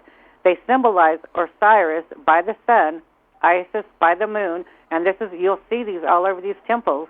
It's all over Salt Lake, the Salt Lake Temple too, and then Typhon by Scorpio and war crystals bearing these emblems as amulets and talismans to protect them from danger.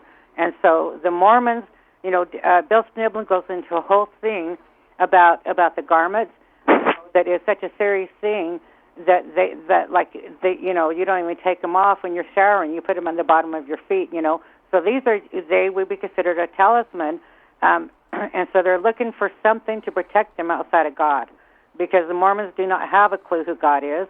They believe that Jesus and Satan were brothers in the spirit world, and they actually have in their endowments, and I believe it's in the garden room where they call upon God, and Lucifer comes out, and he's the one that does the teaching, And so people somehow don't make that connection. They're calling upon God, and Lucifer shows up, and it's like, really? Anyway, so and so their endowments even, is all full of occult symbolism. I never got a temple recommend. I have been through a temple before it was dedicated. My father thought that somehow the light was going to shine or something, and that I'd strive to want to do that. And I just was never, I was so turned off by the Mormon Church because of so many things. Like I said, my awakening pretty much happened when I started hearing about children being chained in Mormon basements. In the churches. They were, and it was more than, it was several people. You would hear these at these church dances. People were talking about this. And so this is back in the late 70s and early 80s. I was hearing this stuff, and then stuff started getting stranger and stranger at that time.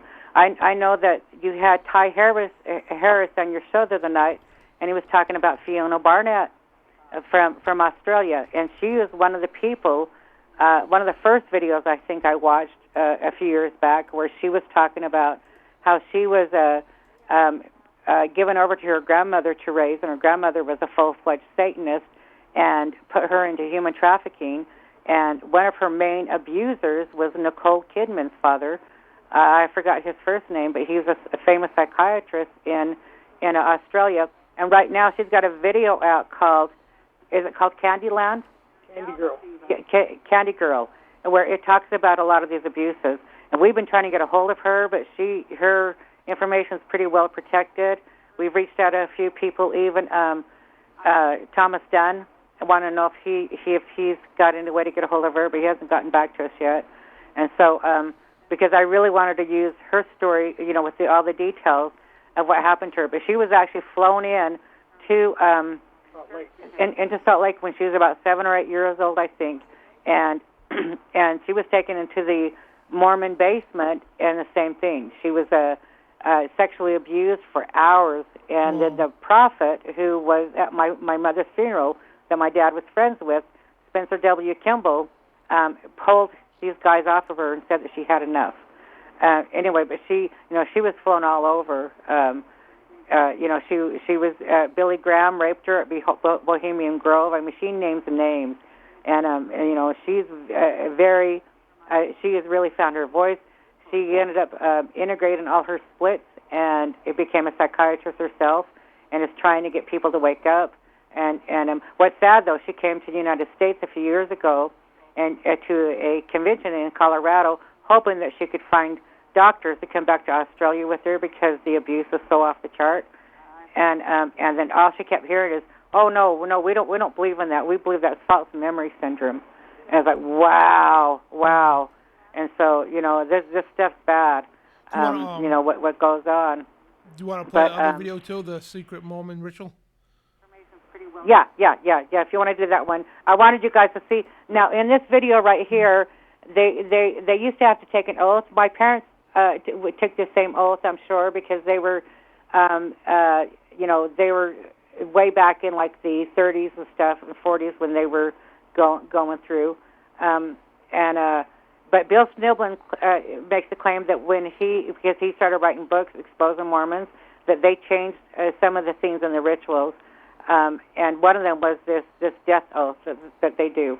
But these same outfits you're going to see, they still wear today. I grew up seeing my parents in these clothing all the time. When they're going, because they leave in their temple clothes instead of changing, they just leave in their temple clothes. So we see it all the time. But yeah, they're kind of like druid hats and stuff. But yeah, go ahead and play that video too. Sure. Whoops, where were we? Yeah. And then kept hearing it. Oh no, we don't believe in that. We believe that's false memory syndrome.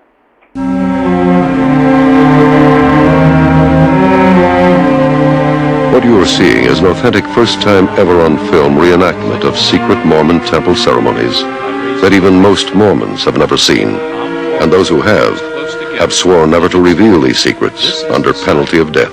The execution of the penalty is represented by placing the right thumb under the left ear, drawing the thumb quickly across the throat to the right ear, and dropping the hand to the side. All of us who've been through the temple have sworn solemn oaths consenting to having our throat slit and our heart and our vitals torn out. The execution of the penalty is represented by drawing the thumb quickly across the body and dropping the hands to the side. In the Mormon temple marriage, the partners are sealed to each other for time and all eternity, in Mason-like rituals. And without this ceremony, no one can enter the presence of Joseph Smith and become a god. Pay, lay, air. Brother Pratt, having authority, I wash you preparatory to receiving your anointings for and in behalf of John Kimball, who is dead, that you may become clean from the blood and sins of this generation. Sister Bradford, I wash you preparatory to you receiving your anointings for and behalf of Eliza Barrett. Eliza Barrett, who is dead, that you may become clean from the blood and sins of this generation. I wash your head, that your brain and intellect may become clear and active. Your eyes, that you may see clearly and discern between truth and error. Thousands of occultic ceremonies each day are performed for the dead, so that they too can receive the benefits of Mormonism. Mormons are encouraged to have encounters with the dead, and it's not uncommon for demons impersonating the dead to appear to Mormons stating that they've been converted to the Mormon church in the spirit world and now want their family history traced. Your loins, that you may be fruitful and multiply and replenish the earth, that you may have joy in your posterity. Your vitals and bowels, that they may be strong and healthy and perform their proper function. Your breast, that it may be the receptacle of pure and virtuous principles. I want to point out too, whoops, hold on a second. When they said you could be like a god like Joseph Smith, that was the one, Satan's biggest lies. And Genesis 3:5, he tells Eve, for God knows the day that you eat of the fruit, when God, forbidden to eat the forbidden fruit, telling Eve that your eyes will be open, you won't die, but your eyes will be open, and you will be like God, knowing good and evil. Yeah, yep. And when the Mormon churches say Judaizers is God, the one thing that put a curse on every man, woman, and child on earth is the fall of Adam and Eve. What they did, and Mormons teach that this was a necessary act to that they ate the fruit, and when they have their testimony meetings on every first Sunday of every month, they will have a testimony meeting. They fast all day, and then they do a testimony meeting. And during the testimony meeting, you'll always hear someone say how grateful they are that Adam and Eve ate the fruit so that we could be here. They truly believe that we would not be in existence like Adam and Eve cannot procreate, like God doesn't have that ability. But what they think about God is completely off the charts too. Anyway, so they say this all the time, and they're taught that the Bible is true only as long as it's translated correctly. So most Mormons never even touch a Bible. We had one in our house, and I don't remember ever anyone in my house ever reading it or reading it out to us. But we do readings from the Book of Mormon every day. They say it's a companion to the Bible, but yet they don't touch the Bible. But what I find very strange is that Freemasons, wherever they go in the world, like say if they go to a Muslim country and they have to swear on the Quran, they will say that the Quran is the most truthful and accurate book in history. And they'll say this with the Hindu religion, they say it with the Buddhists, they say it with whatever religion that they are setting up a lodge at. But when it comes to Christianity and the Bible, they will say only with this one book as long as it's translated correctly, as far as I know. This is what I've come to understand from researching Freemasonry. And so, there's so many eye-openers on so many things. The Mormons also believe, too, that God was once a man who became a god, and then he went back to being a man. So he was a man first. This is why they believe that they can strive to become a god and have their own planet. They believe that God lives on a planet called Kolob, and that him and Archangel Michael built the earth, and then God sends Michael down to see if there's man on the earth. So man was created, before God was. And if you ask, well, who was God? Who is the God over God? And nobody knows. I've never, my dad used to say, I don't know. I got kicked out of Sunday school habitually as a teenager because I wanted to learn more about Jesus. And the Mormons have, their own lesson books they're supposed to be doing. And my Sunday school teacher would get fed up and didn't want to hear it anymore. But just like Fiona Barnett and Holly that's been on your show, you get to a point, and I believe God does this, with abused people, absolutely. You know, he gives you a sense of hope through Jesus. It's like you can feel that there's something there about Jesus, and you want to know more about him. But all I ever got was teachings. It seemed like they mostly taught about Joseph Smith and Brigham Young, and I got fed up about it. Their lessons are so repetitive. They're so repetitive. And my sister, who was Mormon, I'm going to tell you a story about her here in a minute too. She was Mormon, and she was actually a temple worker. Her and her husband owned a cleaning company, and so she would volunteer to clean the temple too. But she was doing a lesson in the Relief Society, and I said, well, yeah, what are you teaching on? And she says, the word of wisdom. I was like, the word of wisdom. I said, Mary, how many times do you have to hear this? You think everyone in the church doesn't know that now? You know? And it's like a thing like the Mormons believe, you know, you don't do drugs, you don't drink alcohol, coffee is a sin, you don't drink hot teas or coffee, things like that, you know. But yet a Mormon party will involve a lot of sweets, you know. They'll do a lot of chocolate, sundaes, things like that. Bring this up real quick. Which has caffeine in it, you know. So, but it's not hot. So, you know, so they justify talk about certain doctrines and all that in the Book of Mormons. And I just want to bring up the scripture real quick. These are Mormon teachings. The Mormons have bring up the scripture real quick. The Book of Mormon, the Pearl of Great Price, and the Doctrine of Covenant, which they all contradict each other.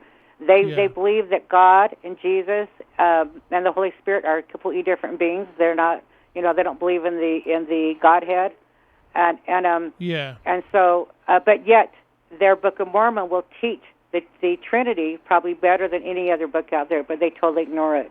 They totally ignore that. Yeah, and the Bible tells us, in 1 Timothy 4:1, that now speak it to express the Spirit expressly, that in a lot of times some will depart from the faith, giving heed to seducing spirits and doctrines of devils. And if you go to, there's tons of verses here, like Titus 1:9, holding fast to the faith of word that has been taught, and they may be able to, by sound doctrine. And there's tons of verses about sound doctrines, in other words, by doctrine only.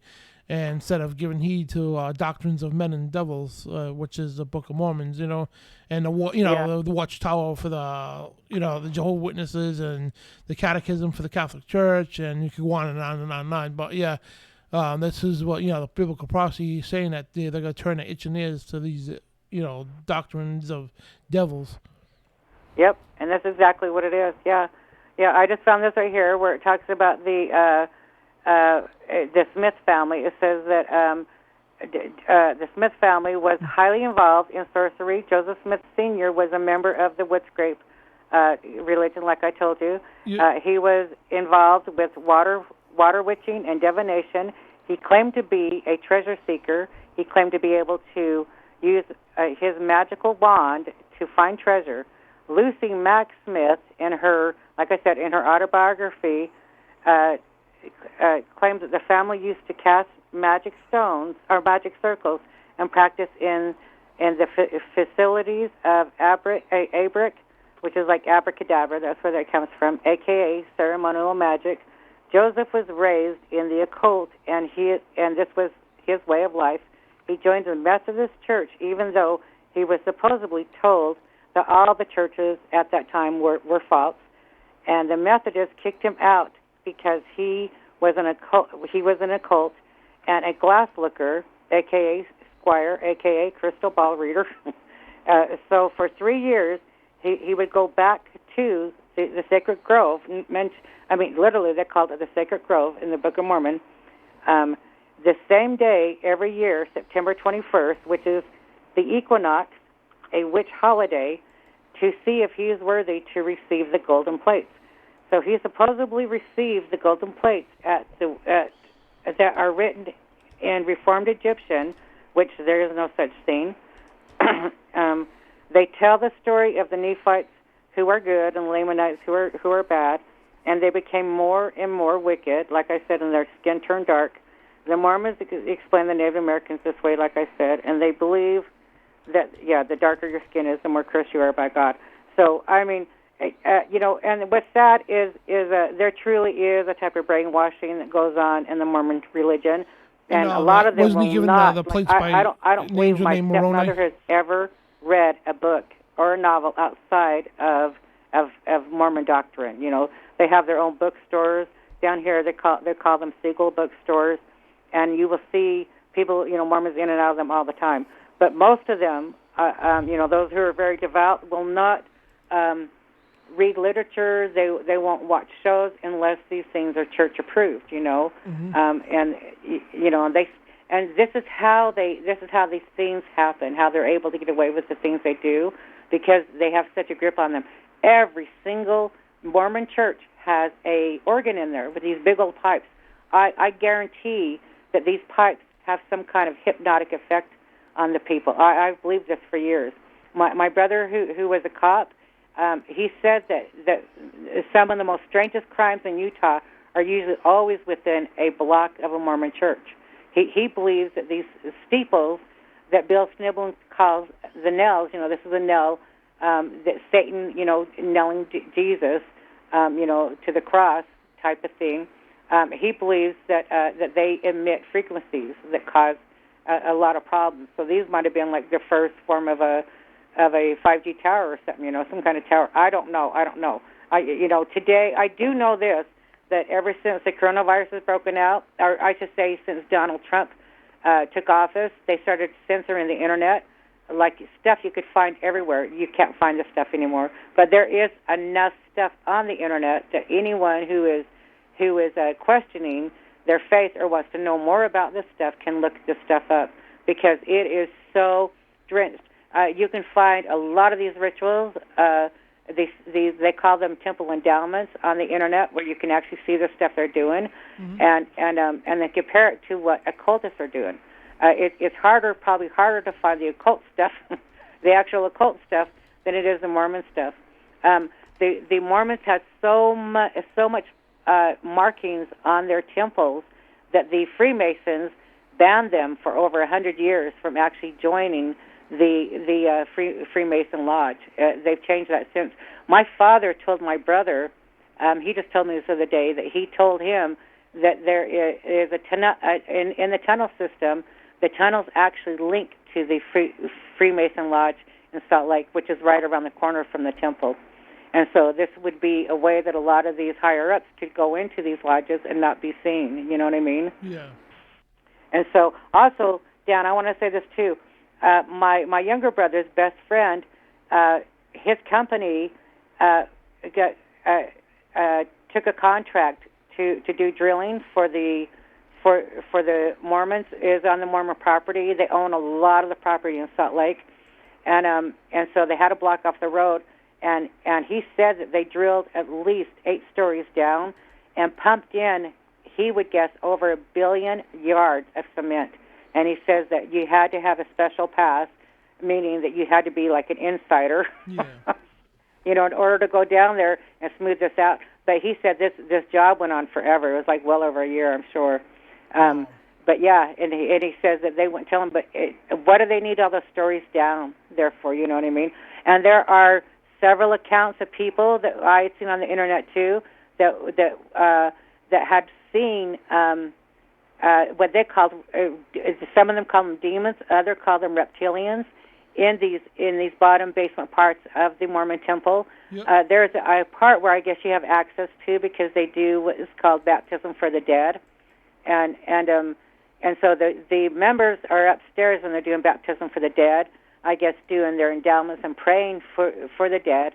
And this is why the Mormons do genealogy as well too, so they can find their ancestors who have not come to Mormonism, and they can have a baptism for them.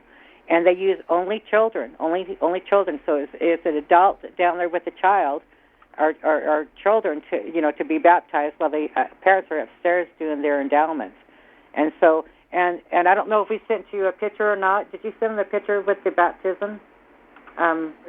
Basin, yeah. So there's a baptism basin where it's all like oxen, all the way around it, bowls, yeah. Anyway, so, you know, always reminds me of Bollock, or Bell, you know, that there's kind of a worship. yeah, that's one. There's better ones, though. Did you send that to him, though? I don't think so, but I can okay. Quick. Yeah, if you want to send one over for him. Yeah. What is that called, baptism basement? Yeah, it's a baptism basin. Yeah, and so every temple is going to have, they vary in the temples, but I believe all of them do use the animals on their. They're mimicking the basin that that was on the outside court of the temple, the first temple. The tabernacle, you mean? Yeah. Or you got it right here, and isn't it surrounded by a bunch of bulls? Yep, that is it. So this is where they do baptism for the dead. The Mormons also have the largest genealogy library on earth, and they also have like I was telling you, they have a supercomputer here in Utah as well too, that gathers information on everyone on earth, they claim, and so they spy. This is part of their spyware. And so, Mormons control everything here in the state. They own, from what I heard, they used to own all the 7-Elevens. Huh. Looks like Baal worship with the baptism there. Baal worship with the bulls or whatever.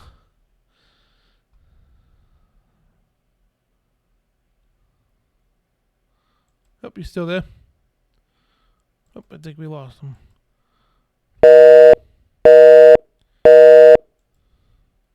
Yep, I think we lost him there. See if she calls back. Yeah, but it looks like Baal worship a little bit. The baptism there, probably the baptism in the blood of Baal. Oh, it's crazy stuff, man. And we just talk about the symbolism. Let me go through that real quick too. And the church is way further call back here. And of course, the OCNI, you see that in almost every religion. In the occult, the OCNI is not the eye of God. You know what I mean? And you get taught that in exoteric versions, but the esoteric version is Lucifer, plain and simple, the eye of Lucifer. And that's big. The OCNI is huge in Freemasonry, and of course, it's huge in the Mormon Church because the Mormon Church is a runoff of Freemasonry. The rituals, everything to do with Freemasonry and all that stuff. And see the OCNI everywhere. You see pentagrams everywhere. And I'm surprised they don't have the Star of David on here either. But the moon and stars, the moon and sun symbolizes male, female, symbolizes as above, so below. So you see a lot of cultic stuff inside of the Mormon Church. And they blatantly put it out there. You know what I mean? Like I said, the symbolism, they blatantly flash it out there to people. You know what I mean? And to the people, it's just a cool design. And the thing is, they don't even look at the stuff. You know what I mean? There's a church now. My brother's house, he sent me a bunch of pictures. They have a skull and crossbones, all kinds of symbolism all over the church. You know what I mean? And people just don't look at it. Oh, there she is. Hello, is that Jocelyn? Oh, no. Hey, John. Sara, I'm sorry. We're here. Go ahead. Okay, you got the phone cut off or something like that. But I was just going through the symbolism and all that stuff, and and the handshakes, the Masonic tokens, and mind you, there's tons of them, guys. And Joseph Smith was into the Masonry. He was into the occult as well.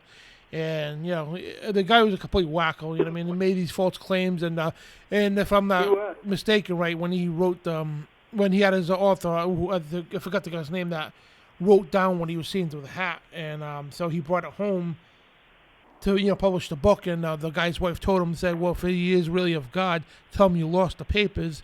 And he'll repeat the same thing. And, of course, he repeated nothing like the same thing. Yeah. And then he claimed that God got mad, so he had him change it. You know what I mean? So that's, and the people actually believe this stuff. You know what I mean? And they even did a scene on South Park, showing how ludicrous this is. Yeah, but I like love that. Said, that was funny. They were going dumb, dumb, dumb, dumb, dumb. Yeah. Like I said, though, the brainwashing is so deep. And they are so convinced that they have the truth. Mormons truly, truly believe that they'll be the only ones in heaven. Yep. And what's sad is if they keep following this Luciferian satanic agenda, that there won't be nowhere near heaven. They also believe, Joseph Smith told them, or I was taught this anyway, that there will be an attack on the Mormons in the last days. And so I guarantee a lot of Mormons that might listen to this are going to take this show exactly as that, without doing any research or without doing any studying. And look at the statues and everything, it's just like the Catholic Church, you know what I mean, and the statues and all that. And there's a complete disregard of the second commandment. It says you shall not make any engraven images of any likeness that is in heaven above or on the earth or beneath or in the waters under the earth. Don't make any of these things on them. Don't bow to them. Don't serve them, because God is a jealous God. You know what I mean? And of course, they got statues, just like the Catholic Church, statues and all kinds of symbolism all over the place. And yeah. Yeah, that has nothing to do with God. So I want to read this right here that I wrote down earlier, because I listened to a lot of Bill Snowden stuff at the end, and I took so many notes, and I'm over here forgetting everything I even wrote down. We got our pages all mixed up today. It has been a nightmare trying to figure out how to get this stuff together. But he says, because on the Mormon temple on the west end, I believe, they have a Big Dipper. And now, why do they have all these? And me and my brothers used to bring this stuff up to my parents about these pentagrams and signs and stuff, and they say, no, they're not. And they've been going to the temple for years. And I honestly believe a lot of them don't even know that this stuff is there. They don't see it. God talks about having eyes to see and ears to hear, and veils lifting on you. I think they have veils over them, a lot of them, But it says on the west tower of the Salt Lake Temple, you will see the Big Dipper, which is the constellation Ursa Major, the great she-bear. But what you may not know is this constellation stood for the great dragon of space. This is known as the dragon of the 7 stars, with the 7 heads, and the stars were crowns. Mm-hmm. This is known as the dragon. Oh wait, no, I just read that right there. Sorry. It was in ancient Egypt known as the goddess Uet.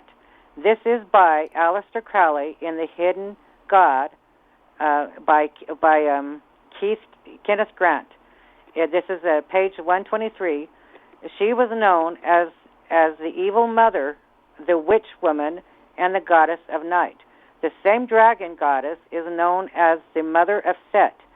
Set is the Egyptian version of Satan. Just so people know.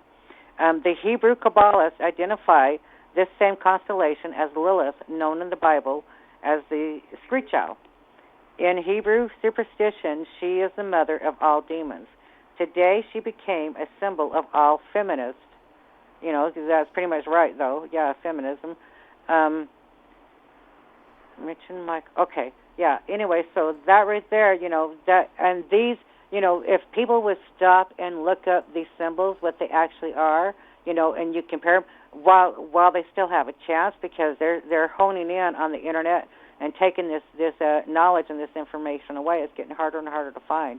I'm like a 30-year conspiracy researcher, but unfortunately, due to brain damage and stuff, I've had to actually go on disability for this stuff now. I forget things like super, super fast. I'm like a squirrel all over the place.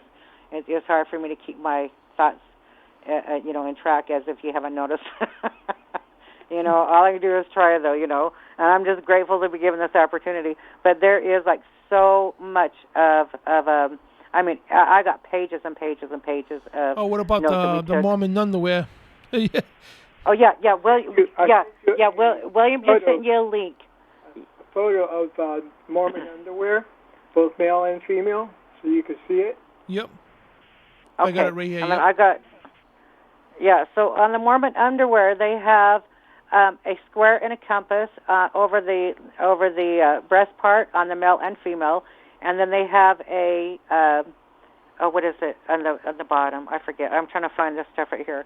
But this is Freemasonry. You put the square and compass together. This is a symbol of Freemasonry. Mormons don't make that connection.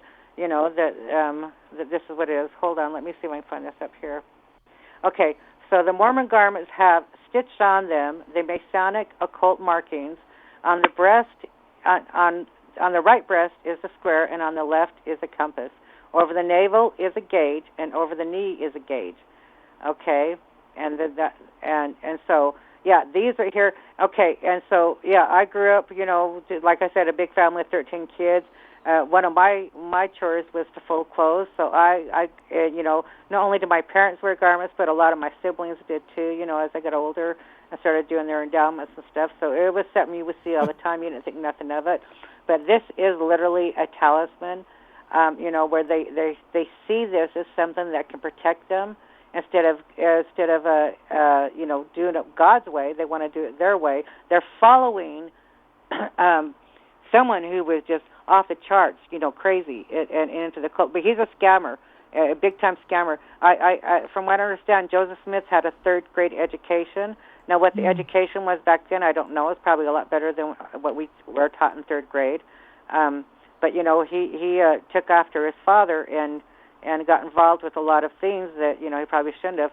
But and he bragged. Joseph Smith boasted as being that he had more to brag about than any man on earth because of all of his accomplishments, and that he's the only man on earth to actually be able to keep a religion together.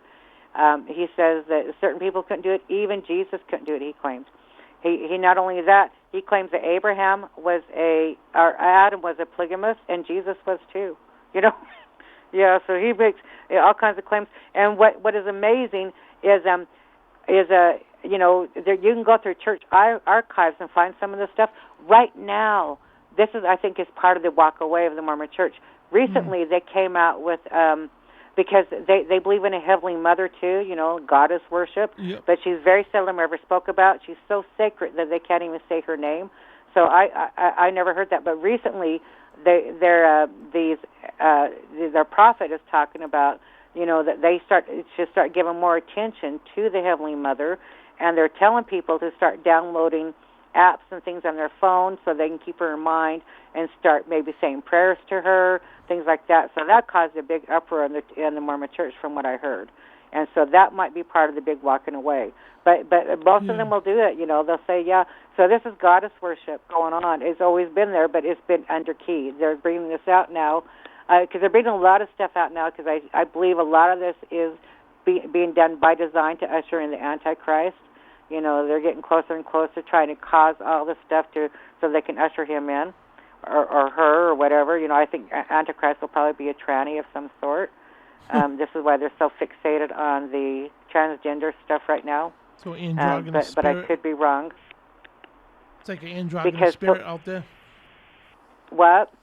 They're pushing that androgynous spirit, transgender. Oh yeah, big time. And Kabbalism, teaches that God was a transgender, Jesus was, Adam was, Abraham was. This is all part of Kabbalism. Yeah. And so if God was a Kabbal or a transgender, it makes me, and if they believe this, that there's a good chance that the Antichrist shows up on scene. He could be a transgender as well too, disguised as a man, or he might come out. I think this is why they're pushing this stuff so heavy in the schools, the libraries, and other stuff. Is so that people will be conditioned to it and not bat an eyelash. So I'm so proud of people though who are stepping up and fighting against this stuff. Yep. The Mormons also recently told all of their members to get the jab and to wear masks and stuff, which kind of really shocked me. Living here in Utah, they always tell their members to vote Republican. I mean, they even tell them how to vote, and so we haven't had hardly any effect whatsoever in this state so far. But we haven't had, very few businesses have had to close down. Most, the state's running pretty much how it always has. They for a while they're making the masks mandatory in certain businesses, but it was kind of up to the business. And now you see almost no one wearing masks. But I guarantee a big part of the state has taken the jab because their prophet told them to, which is sad. I have two sisters who did it, so the world's going to change. By the way, you mentioned about black-eyed babies. Did you ever research this? Because we were looking into it and found some really strange stuff. Yeah. I'm going to be doing a whole show on that. Yeah. So I think definitely. This show, we could do a lot more on this show. Yeah, absolutely. We just have to learn how to navigate better, how to do this stuff. No, but that's also, all right. You just had to go through the, explaining your youth and everything, which took a lot of time. How what your experiences are, and like we should come back and do another show and get more advanced and get more into Joseph Smith, more into the symbolism, more into the rituals, the actual rituals they do, and getting deep in depth into this. And so this show was like good because it brought out, a little of everything to show, what goes on in the church a little. And we should get, come back again and do another part 2 to this. Well, that would be awesome because we already have all the notes on this. Oh, good. I'm just like we're so frazzled by the time we got the thing sent out to you. We were we were doing it wrong, but our we need to get a new laptop or something too to be able to do this because mine's broken and I just struggle with it. It just doesn't. It does what it wants to anymore. And so all my notes are, just kind of back and forth right now. But I would love to do that, Dan, because I am all about sounding the horn and trying to help people out, the best I can, So and by then hopefully we can get a hold of Fiona Barnett and maybe Thomas Dunn because he was really close with Russ Dizdar, and Russ Dizdar, like I said to you, deemed Utah the most wickedest state in the country. Wow. So I want people to think about that. This is not what people think it is.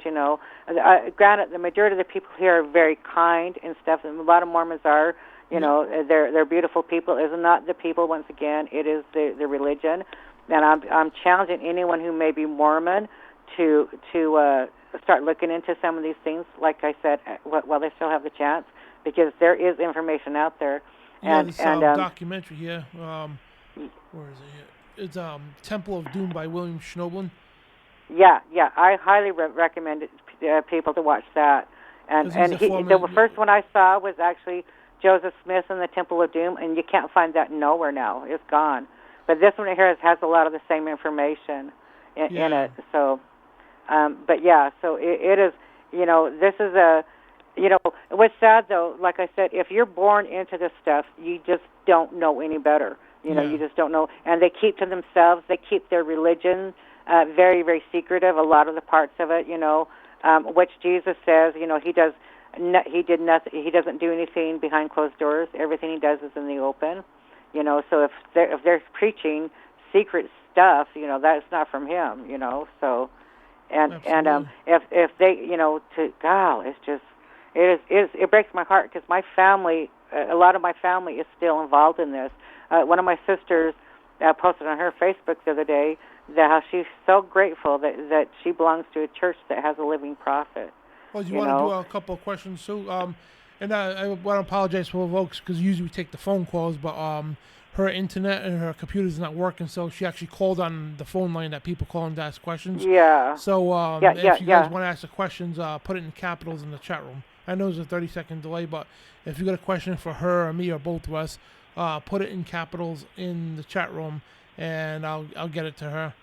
So if you want to hang around for a couple minutes for some questions. Yeah, absolutely. And then next time, too, we can hit on some of the research we found with these cases. Mm-hmm. There's a lot of victims in the Mormon Church of satanic ritual abuse, and what I find very interesting is some of them they would not have. I mean, the memories, they had no memories of it because they were probably splitting them, and their first memory was going to the temple for the first time to do their endowments. They started coming flooding back on them. We got a bishop, that we have a memorandum from a bishop who wrote up this whole thing. So bishops are actually being excommunicated for coming forward with this information instead of letting the church handle it. And so, but this stuff's coming out. It is definitely coming out right now, and I'm so grateful. Now, was that Dr. Lambright that you had for SRA? Are you talking to me or Dan? You. Or Dr. Lambright for the SRA? Yeah.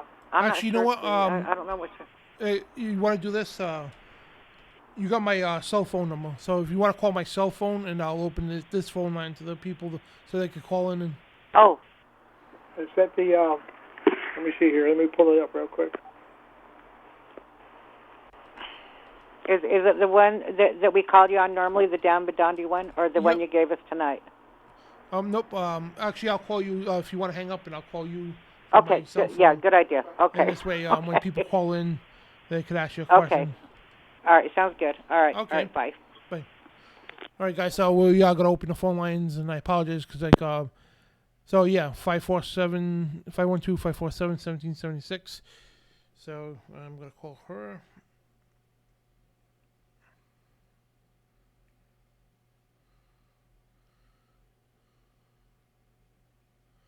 So guys, yeah, phone line's open. So you want to give her a call?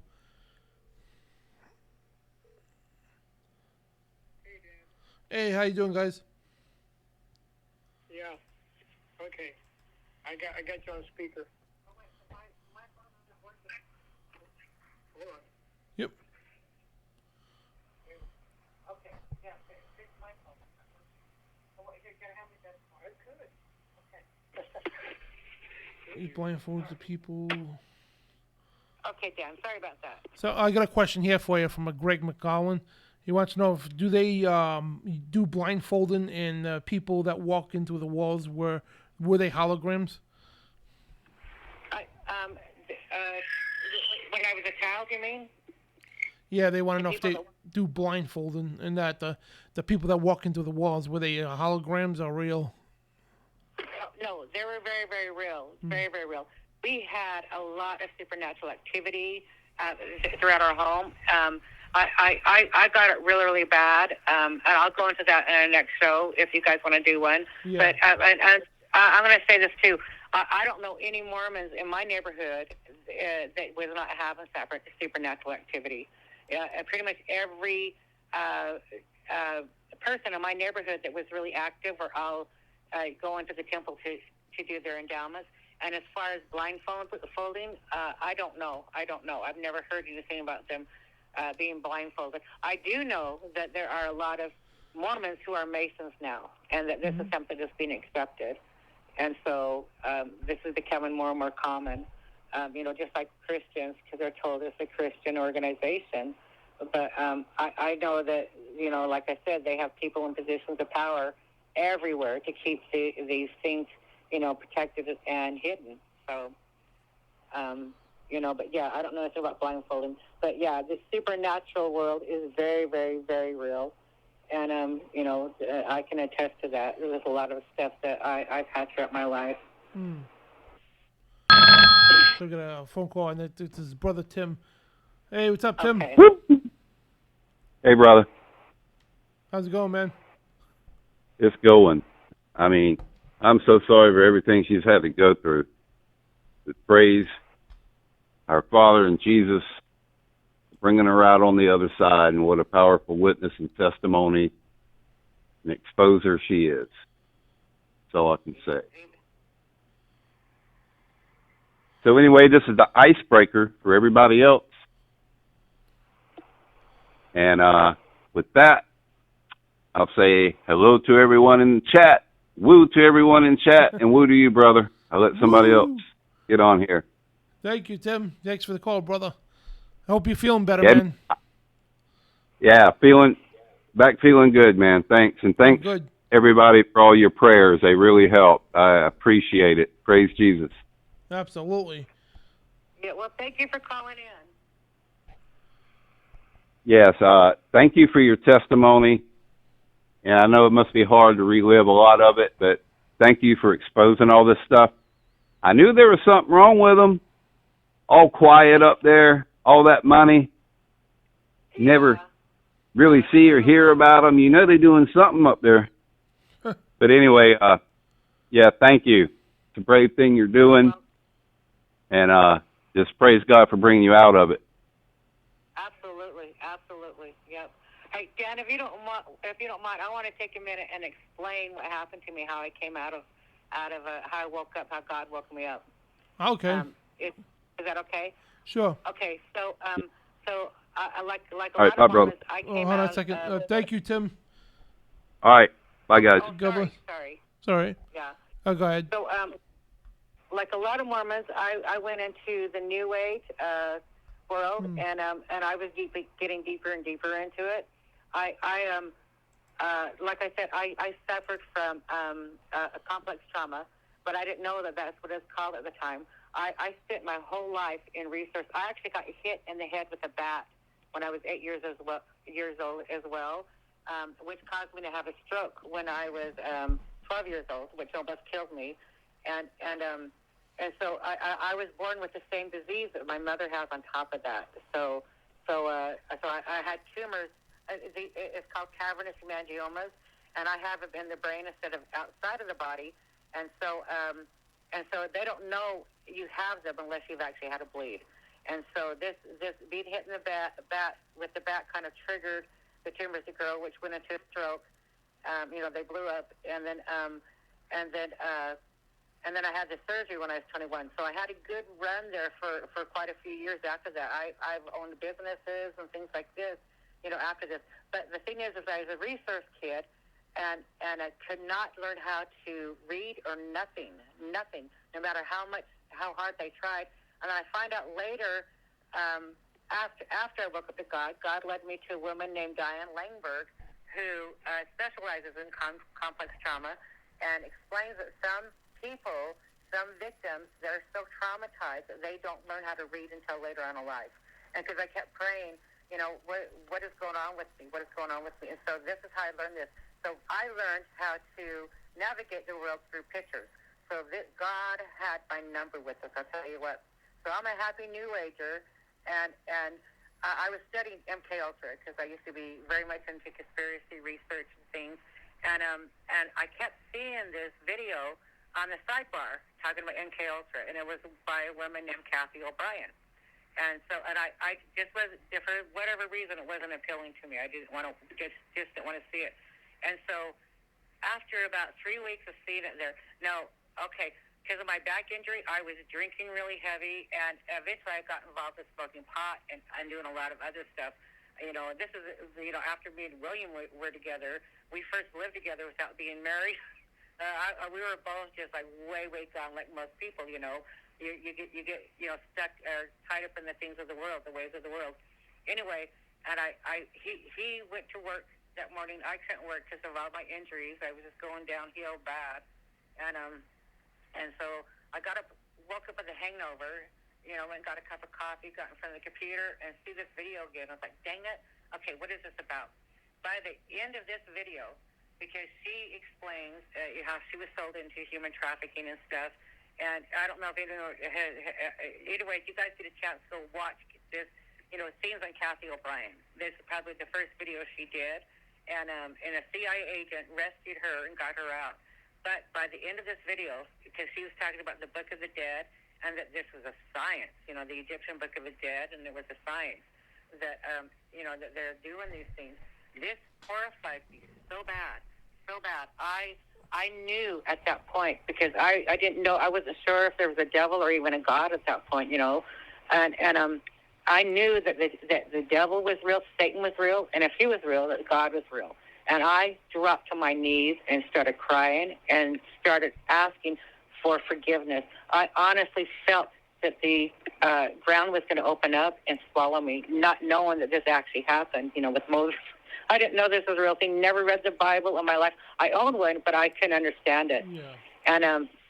And so within about 2 days, it is like the weirdest thing. It was like the Holy Spirit was pointing out to me occult things, and because I had Buddha statues everywhere in my house, not knowing that this was idolatry and pagan.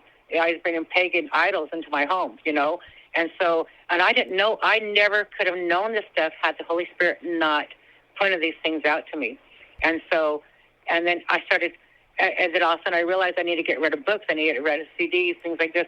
So I had my son, due to my back injuries, had put these sacred geometry pads under my mattress.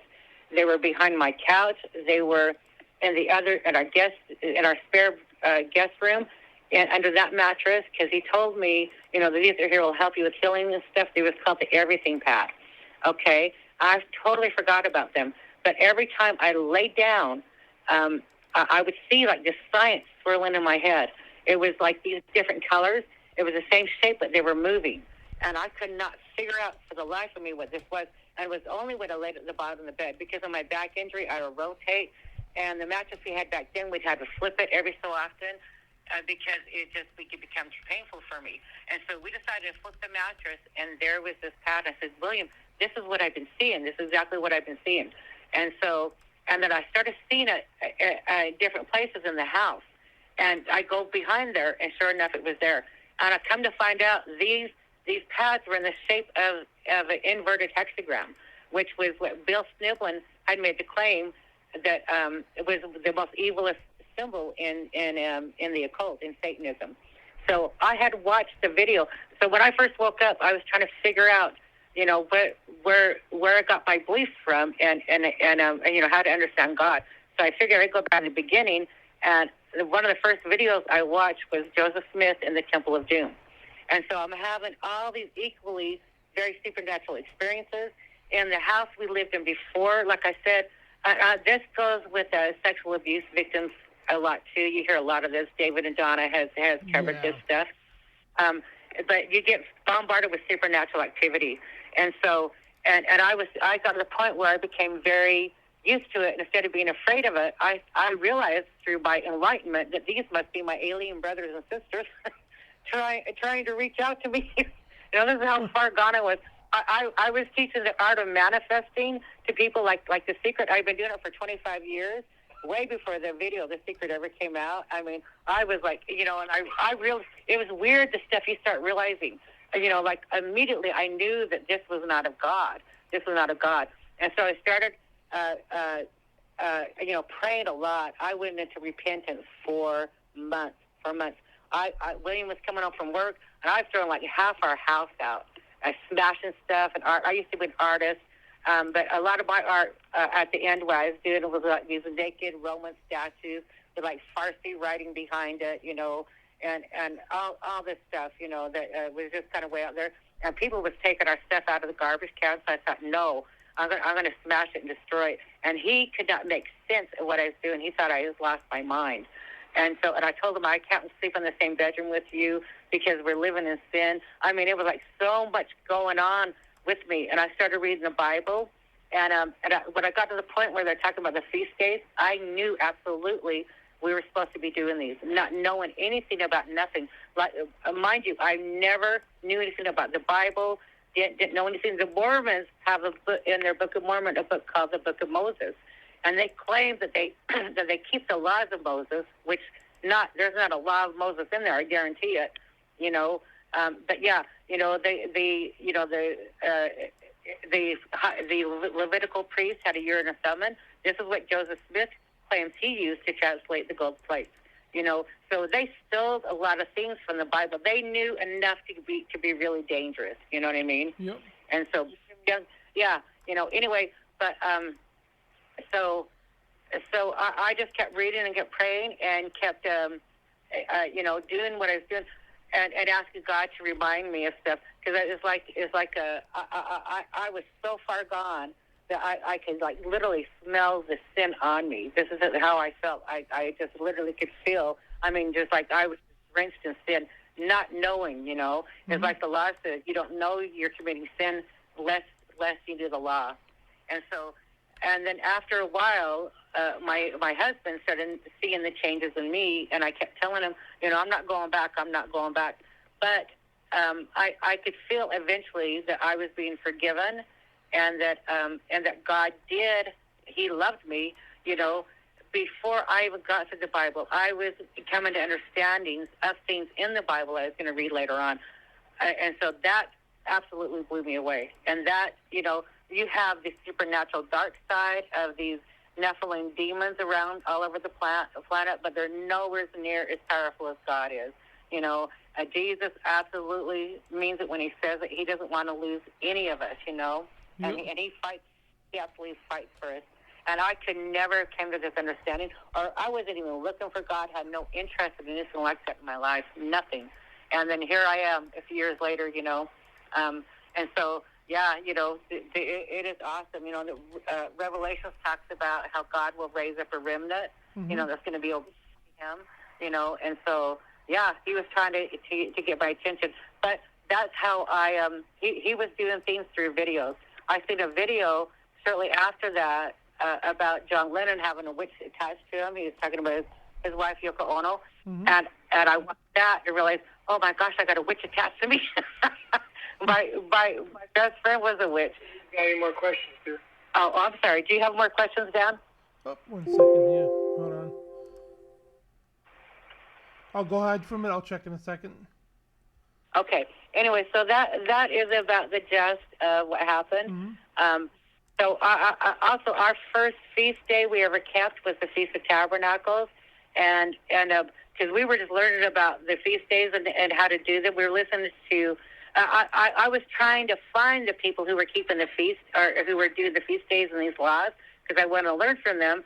And I got fed up and went to church again, and we church hopped around for I don't know how many months. And I got fed up, and I told William when we came home, I said, I'm never stepping foot in a church ever again. And he says, what's wrong with this one? And I said, you're not getting it. I'm just not doing it. You know, they're not preaching innocent of God. And the same day I came home and found the video from Now You See TV from a woman named Denise saying why I left the church to follow Jesus. Now, I don't have the best memory, but that has stuck in me because that was the day that I found Now You See TV, and I went binge watching everything. David Carrico started around that same month for his first time on Now You See TV, and this was like a game changer for me because they were speaking the same language, you know. They were talking about the same things I was finding, but no one out here was doing it, you know. But also our first feast day of Tabernacles we went to was inside of a hotel because we didn't know any better, and that was like a strange incident too. We were praying for God to show us how to do this feast and that we can find people to do it with, and we couldn't find nothing. We started looking on the internet. My husband was driving down the street, found a man who I believe he had Down syndrome, passed out on the sidewalk. We get where we live gets extremely hot. We're like Vegas weather pretty much, and so he went over to go help him up, and he had a little badge on him that said Feast of Tabernacles. You know, like he had a membership or something. We were like, wow, no way. But this stuff kept happening a lot at first. You know, all these miracles kept happening, and so he went and looked up online, and we called them, and they had room for us. And so, but I remember a elderly Mormon man coming in there. He was morbid, but he did believe in the feast days, you know. So anyway, he was there at that time. But we never done, you know, because the Holy Spirit convicts you, you know. Some people might not be able to go out camping and stuff, and this is like maybe all they can do, you know. But, you know, he tells us to go out and boost. And so, you know, this is what we do every year is you know, we go camping. And that's Passover and Tabernacles are my favorite feast days. I have a blast in them. But yeah, so this is how we came to doing this, you know. And then eventually, you know, because I wouldn't come back in the bedroom, we eventually got married, and the rest is history. Yeah, nice. Yeah. Let me look for some questions now. Sorry about that. I just got I was uploading something while you were talking. So let me see if there's any questions here. I don't know if this is a question. Sulfur is commonly associated with encountering demons. Sulfur is rotten eggs, putrid smell. I don't know if that's a question or not, but so let me put that in capitals. And was that for me? Is associated with the rotten demons? Yeah. It's okay. A lot of people saying they're praying for you too. So I'm just trying to see if there's any questions. Doesn't look like there's any questions tonight because, like, yeah, you answered a lot of people's questions already. So during the show here. Okay. Anyway, practice makes perfect. So yeah. So this is our first time out, and I would love to try and educate people the best I can. We got a question here. Okay. That's Yeshua Saves. He's asking a question. Has either of your guests been to Salt Lake to the temple? So have you? Obviously, yeah, because you've been to the Salt Lake, obviously the temple, right? Yeah. I haven't. I've only been in one temple, and that was in the Draper Temple before they dedicated it. Yep. So I am one of the few people in my family that's never gone to the temple and done endowments. I had struggles with the Mormon religion as a child because of there's a lot of conflict. Part of it is because my mother was in the hospital, and I was forced to be baptized at 8, and I wanted her to be there, and I didn't. And I wanted my mom. I wanted to tell my mom what was going on, with me sexually being abused, and I felt that that she would help me with that. And so my father kept pushing it. So I'm the only one in my family that has never been that was not baptized by my father. The Mormons also do what's called a patriarchal blessing, and this is a man that comes in that is, I believe that he's receiving this information from demons, but they do a blessing for you, and they record it, and then they print it up. So I'm the only one in my family that's never had one, because I asked him when it was my turn, and this happens usually when you're around 14 years old, how is this different from fortune telling? And because I asked him that, was put on church probation. And so when you're in church probation, that is like one step down from excommunication. And so people start kind of shunning you, and you're just kind of a bad apple. But I was already rebelling because there was just too much stuff going on in my life at home. I couldn't deal with it anymore. It was breaking me down. Yeah. I did 10 years of counseling, and I had counselors that would tell me, and this is back in the 80s and 90s, that they were not qualified to handle, these types of abuses. Yeah. And so I didn't know where to go anymore. I didn't know who to talk to. But but this stuff's very, very real. And it used to be when I was younger, it was 1 out of 4 women were sexually abused, or 1 out of 4 people. I don't know. Today it's 4 out of 5. 4 out of 5. So think about that. This stuff is off the charts. And Utah, even just one out of 100, that's bad. That's bad, yeah. But it is so bad now. It is so bad, And what I went through is nothing compared to what, like, say, people like Fiona Bartley and other women have gone through. What I went through was nothing. And so, compared to that. But there are attachments that come with it. Hello, I think you muted your phone there. Hello? I think you hit mute on your phone.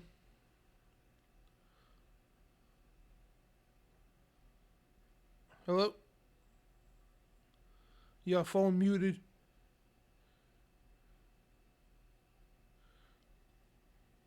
Yep, I think we lost her here. There we go. You're still here. Yep. Dan? Yep. Okay. Yeah, we weren't on mute, but I've noticed this happens on a few of your shows. It might be something with your phone. Oh. Just saying, because we Well, you want to come back next week or the week after? How about 2 weeks? We're gonna do a research break. All right, cool. We just get an older man too that we've got to get him. We got to take care of some things for him as well too. But so call us and we'll get it set up, and we'll do a second one. All right, cool. Thank you so much, Sara and Willy. I'll be in touch with you. Absolutely. All right. And thank you to everyone in the chat room as well, too. Absolutely. And everyone have a happy Sabbath, a restful Shabbat. Yeah, definitely much needed. And Shabbat Shalom is to you as well. Yep. You guys have a good night. You too. Bye. All right, guys. So, it's been over 2.5 hours. And does she help other people who went through that religion abuse? Yeah, I imagine she does, because her experiences she could relate to. For Jessica there, she could relate to what's going on and how she got out of it. Now, she didn't even get to that. I mean, when she comes back on, she's going to talk about how she got out of it, what led her out of that, and everything else. And today was just like an introduction of stuff. We didn't even cover half the stuff we wanted to talk about. There's just so much stuff in the Mormon religion, and it's so complex. It really is, and that's why that church is worth like millions and millions of dollars, and it's sickening, it really is, and it's a bad religion, plain and simple. And that's why we, those of us in the remnant, we don't follow religion. You know what I mean? People can't comprehend that. If you believe in God, it doesn't mean you have to follow religion. You know what I mean? Religion is of man, not of God. And the scripture right here, the word of God and our faith is not a religion. It's a faith. You know what I mean? All the other things are religions. We're not religion. You know what I mean? And so that's why I call myself a follower of Jesus Christ. You know what I mean? And the remnant, not necessarily a Christian, because but a follower of Jesus Christ. You know what I mean? So, and us guys on the ICTV and everything else too. So I want to thank everybody in the chat here. Just looking for somebody else. Joy Trillo, why is getting married biblically exchanged for man's way by linking to government expectation? I don't know. I think biblically, like when you get married biblically, it's it's recognized under God. I mean, I don't know if because it says marriages are recognized, but however, I would feel more comfortable getting married under God because people go to the JP just as the piece there, or these Las Vegas weddings and all that stuff. And I would always want a person, I would always suggest a person of God to be able to marry you, and it doesn't have to be. I mean, if you get married through the state, whatever. But I mean, like, it doesn't have to be a person who's actually a priest or anything to marry you biblically. You know what I mean? Somebody in the faith and all that, and could marry you biblically. You know what I mean? And it's like, here's the thing too: a marriage doesn't have to be recognized by the state to be under God. You know what I mean? It could be somebody that marries you guys biblically, that's in the faith, that under God you're married. That's more important than anything else. You know what I mean? Because in the state, it's crazy, man. In the state marriage and all that, they put you into some kind of contract. It's kind of weird, man. And the wedding rings and all that. I don't know. I just never had something wrong with the whole wedding ring. I'm sorry, using wedding rings and everything else, and that's just paganism to me. No, I'm not saying there's nothing wrong to have a wedding ring, but to me, it just seems like paganism. I did a show on are wedding rings biblical? You know what I mean? And I don't think they are because. They've never gave rings in the scripture. You know what I mean? So rings, they say, is symbolizes eternity. You know what I mean? And all that's unbiblical. It's paganism. You know what I mean? So, but I'm not saying it's evil to have a ring. I don't know. But I would like, if you get married, however you get married, we'd also have somebody there that is of God that could bless it or ordain it under God. You know what I mean? And the person doing it doesn't have to be ordained by a ministry or a man-made religion. You know what I mean? It could be a person of God, like David Carrico, John Pounders. That's what they do too. They do baptisms and weddings. You know what I mean? And they have, any of us could have the authority under Christ to do that. Biblically. So anyway, guys, I want to thank you all for joining us today, and we'll have her back in 2 weeks. Next week we're bringing back what's her name? Oh, it's been a long day, guys. So, yeah. Hang on a second. Let me make sure that's right because I don't want to give the wrong date. 1 second. I don't want to give the wrong date. So, because we've got a couple of shows lined up and stuff. So, I just don't want to give the wrong dates. Oh, yeah, okay. So, next week coming up here, we should have Julia Thompson on.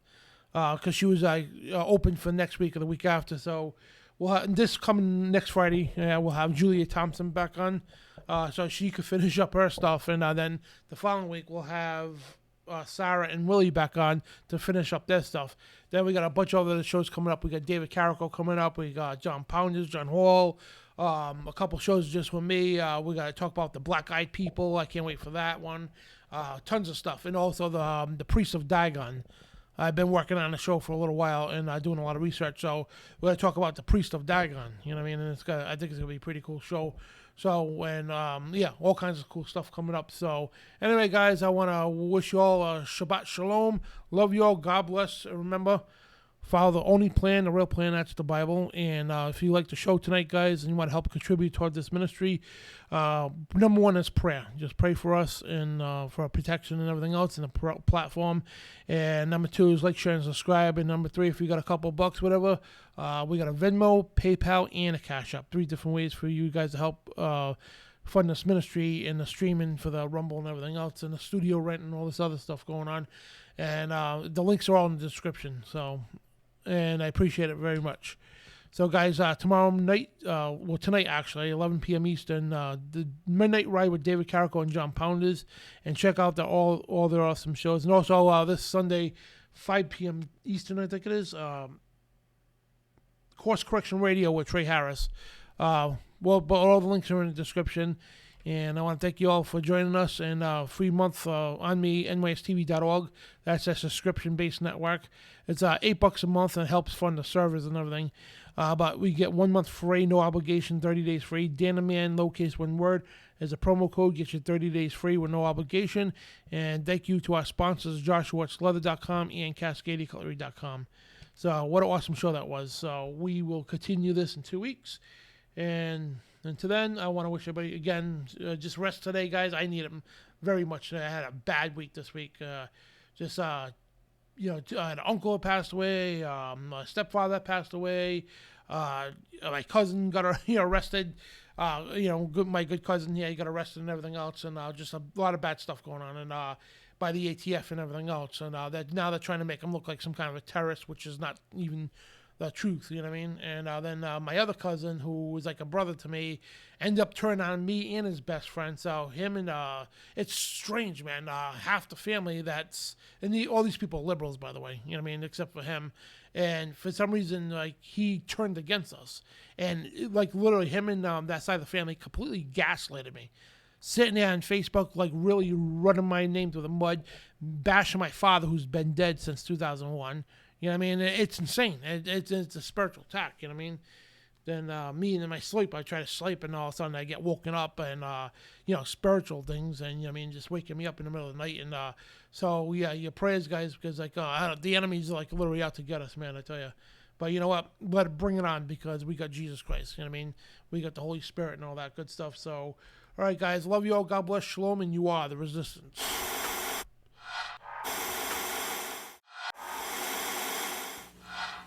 Declaring war on the New World Order. TruthRadioShow.com.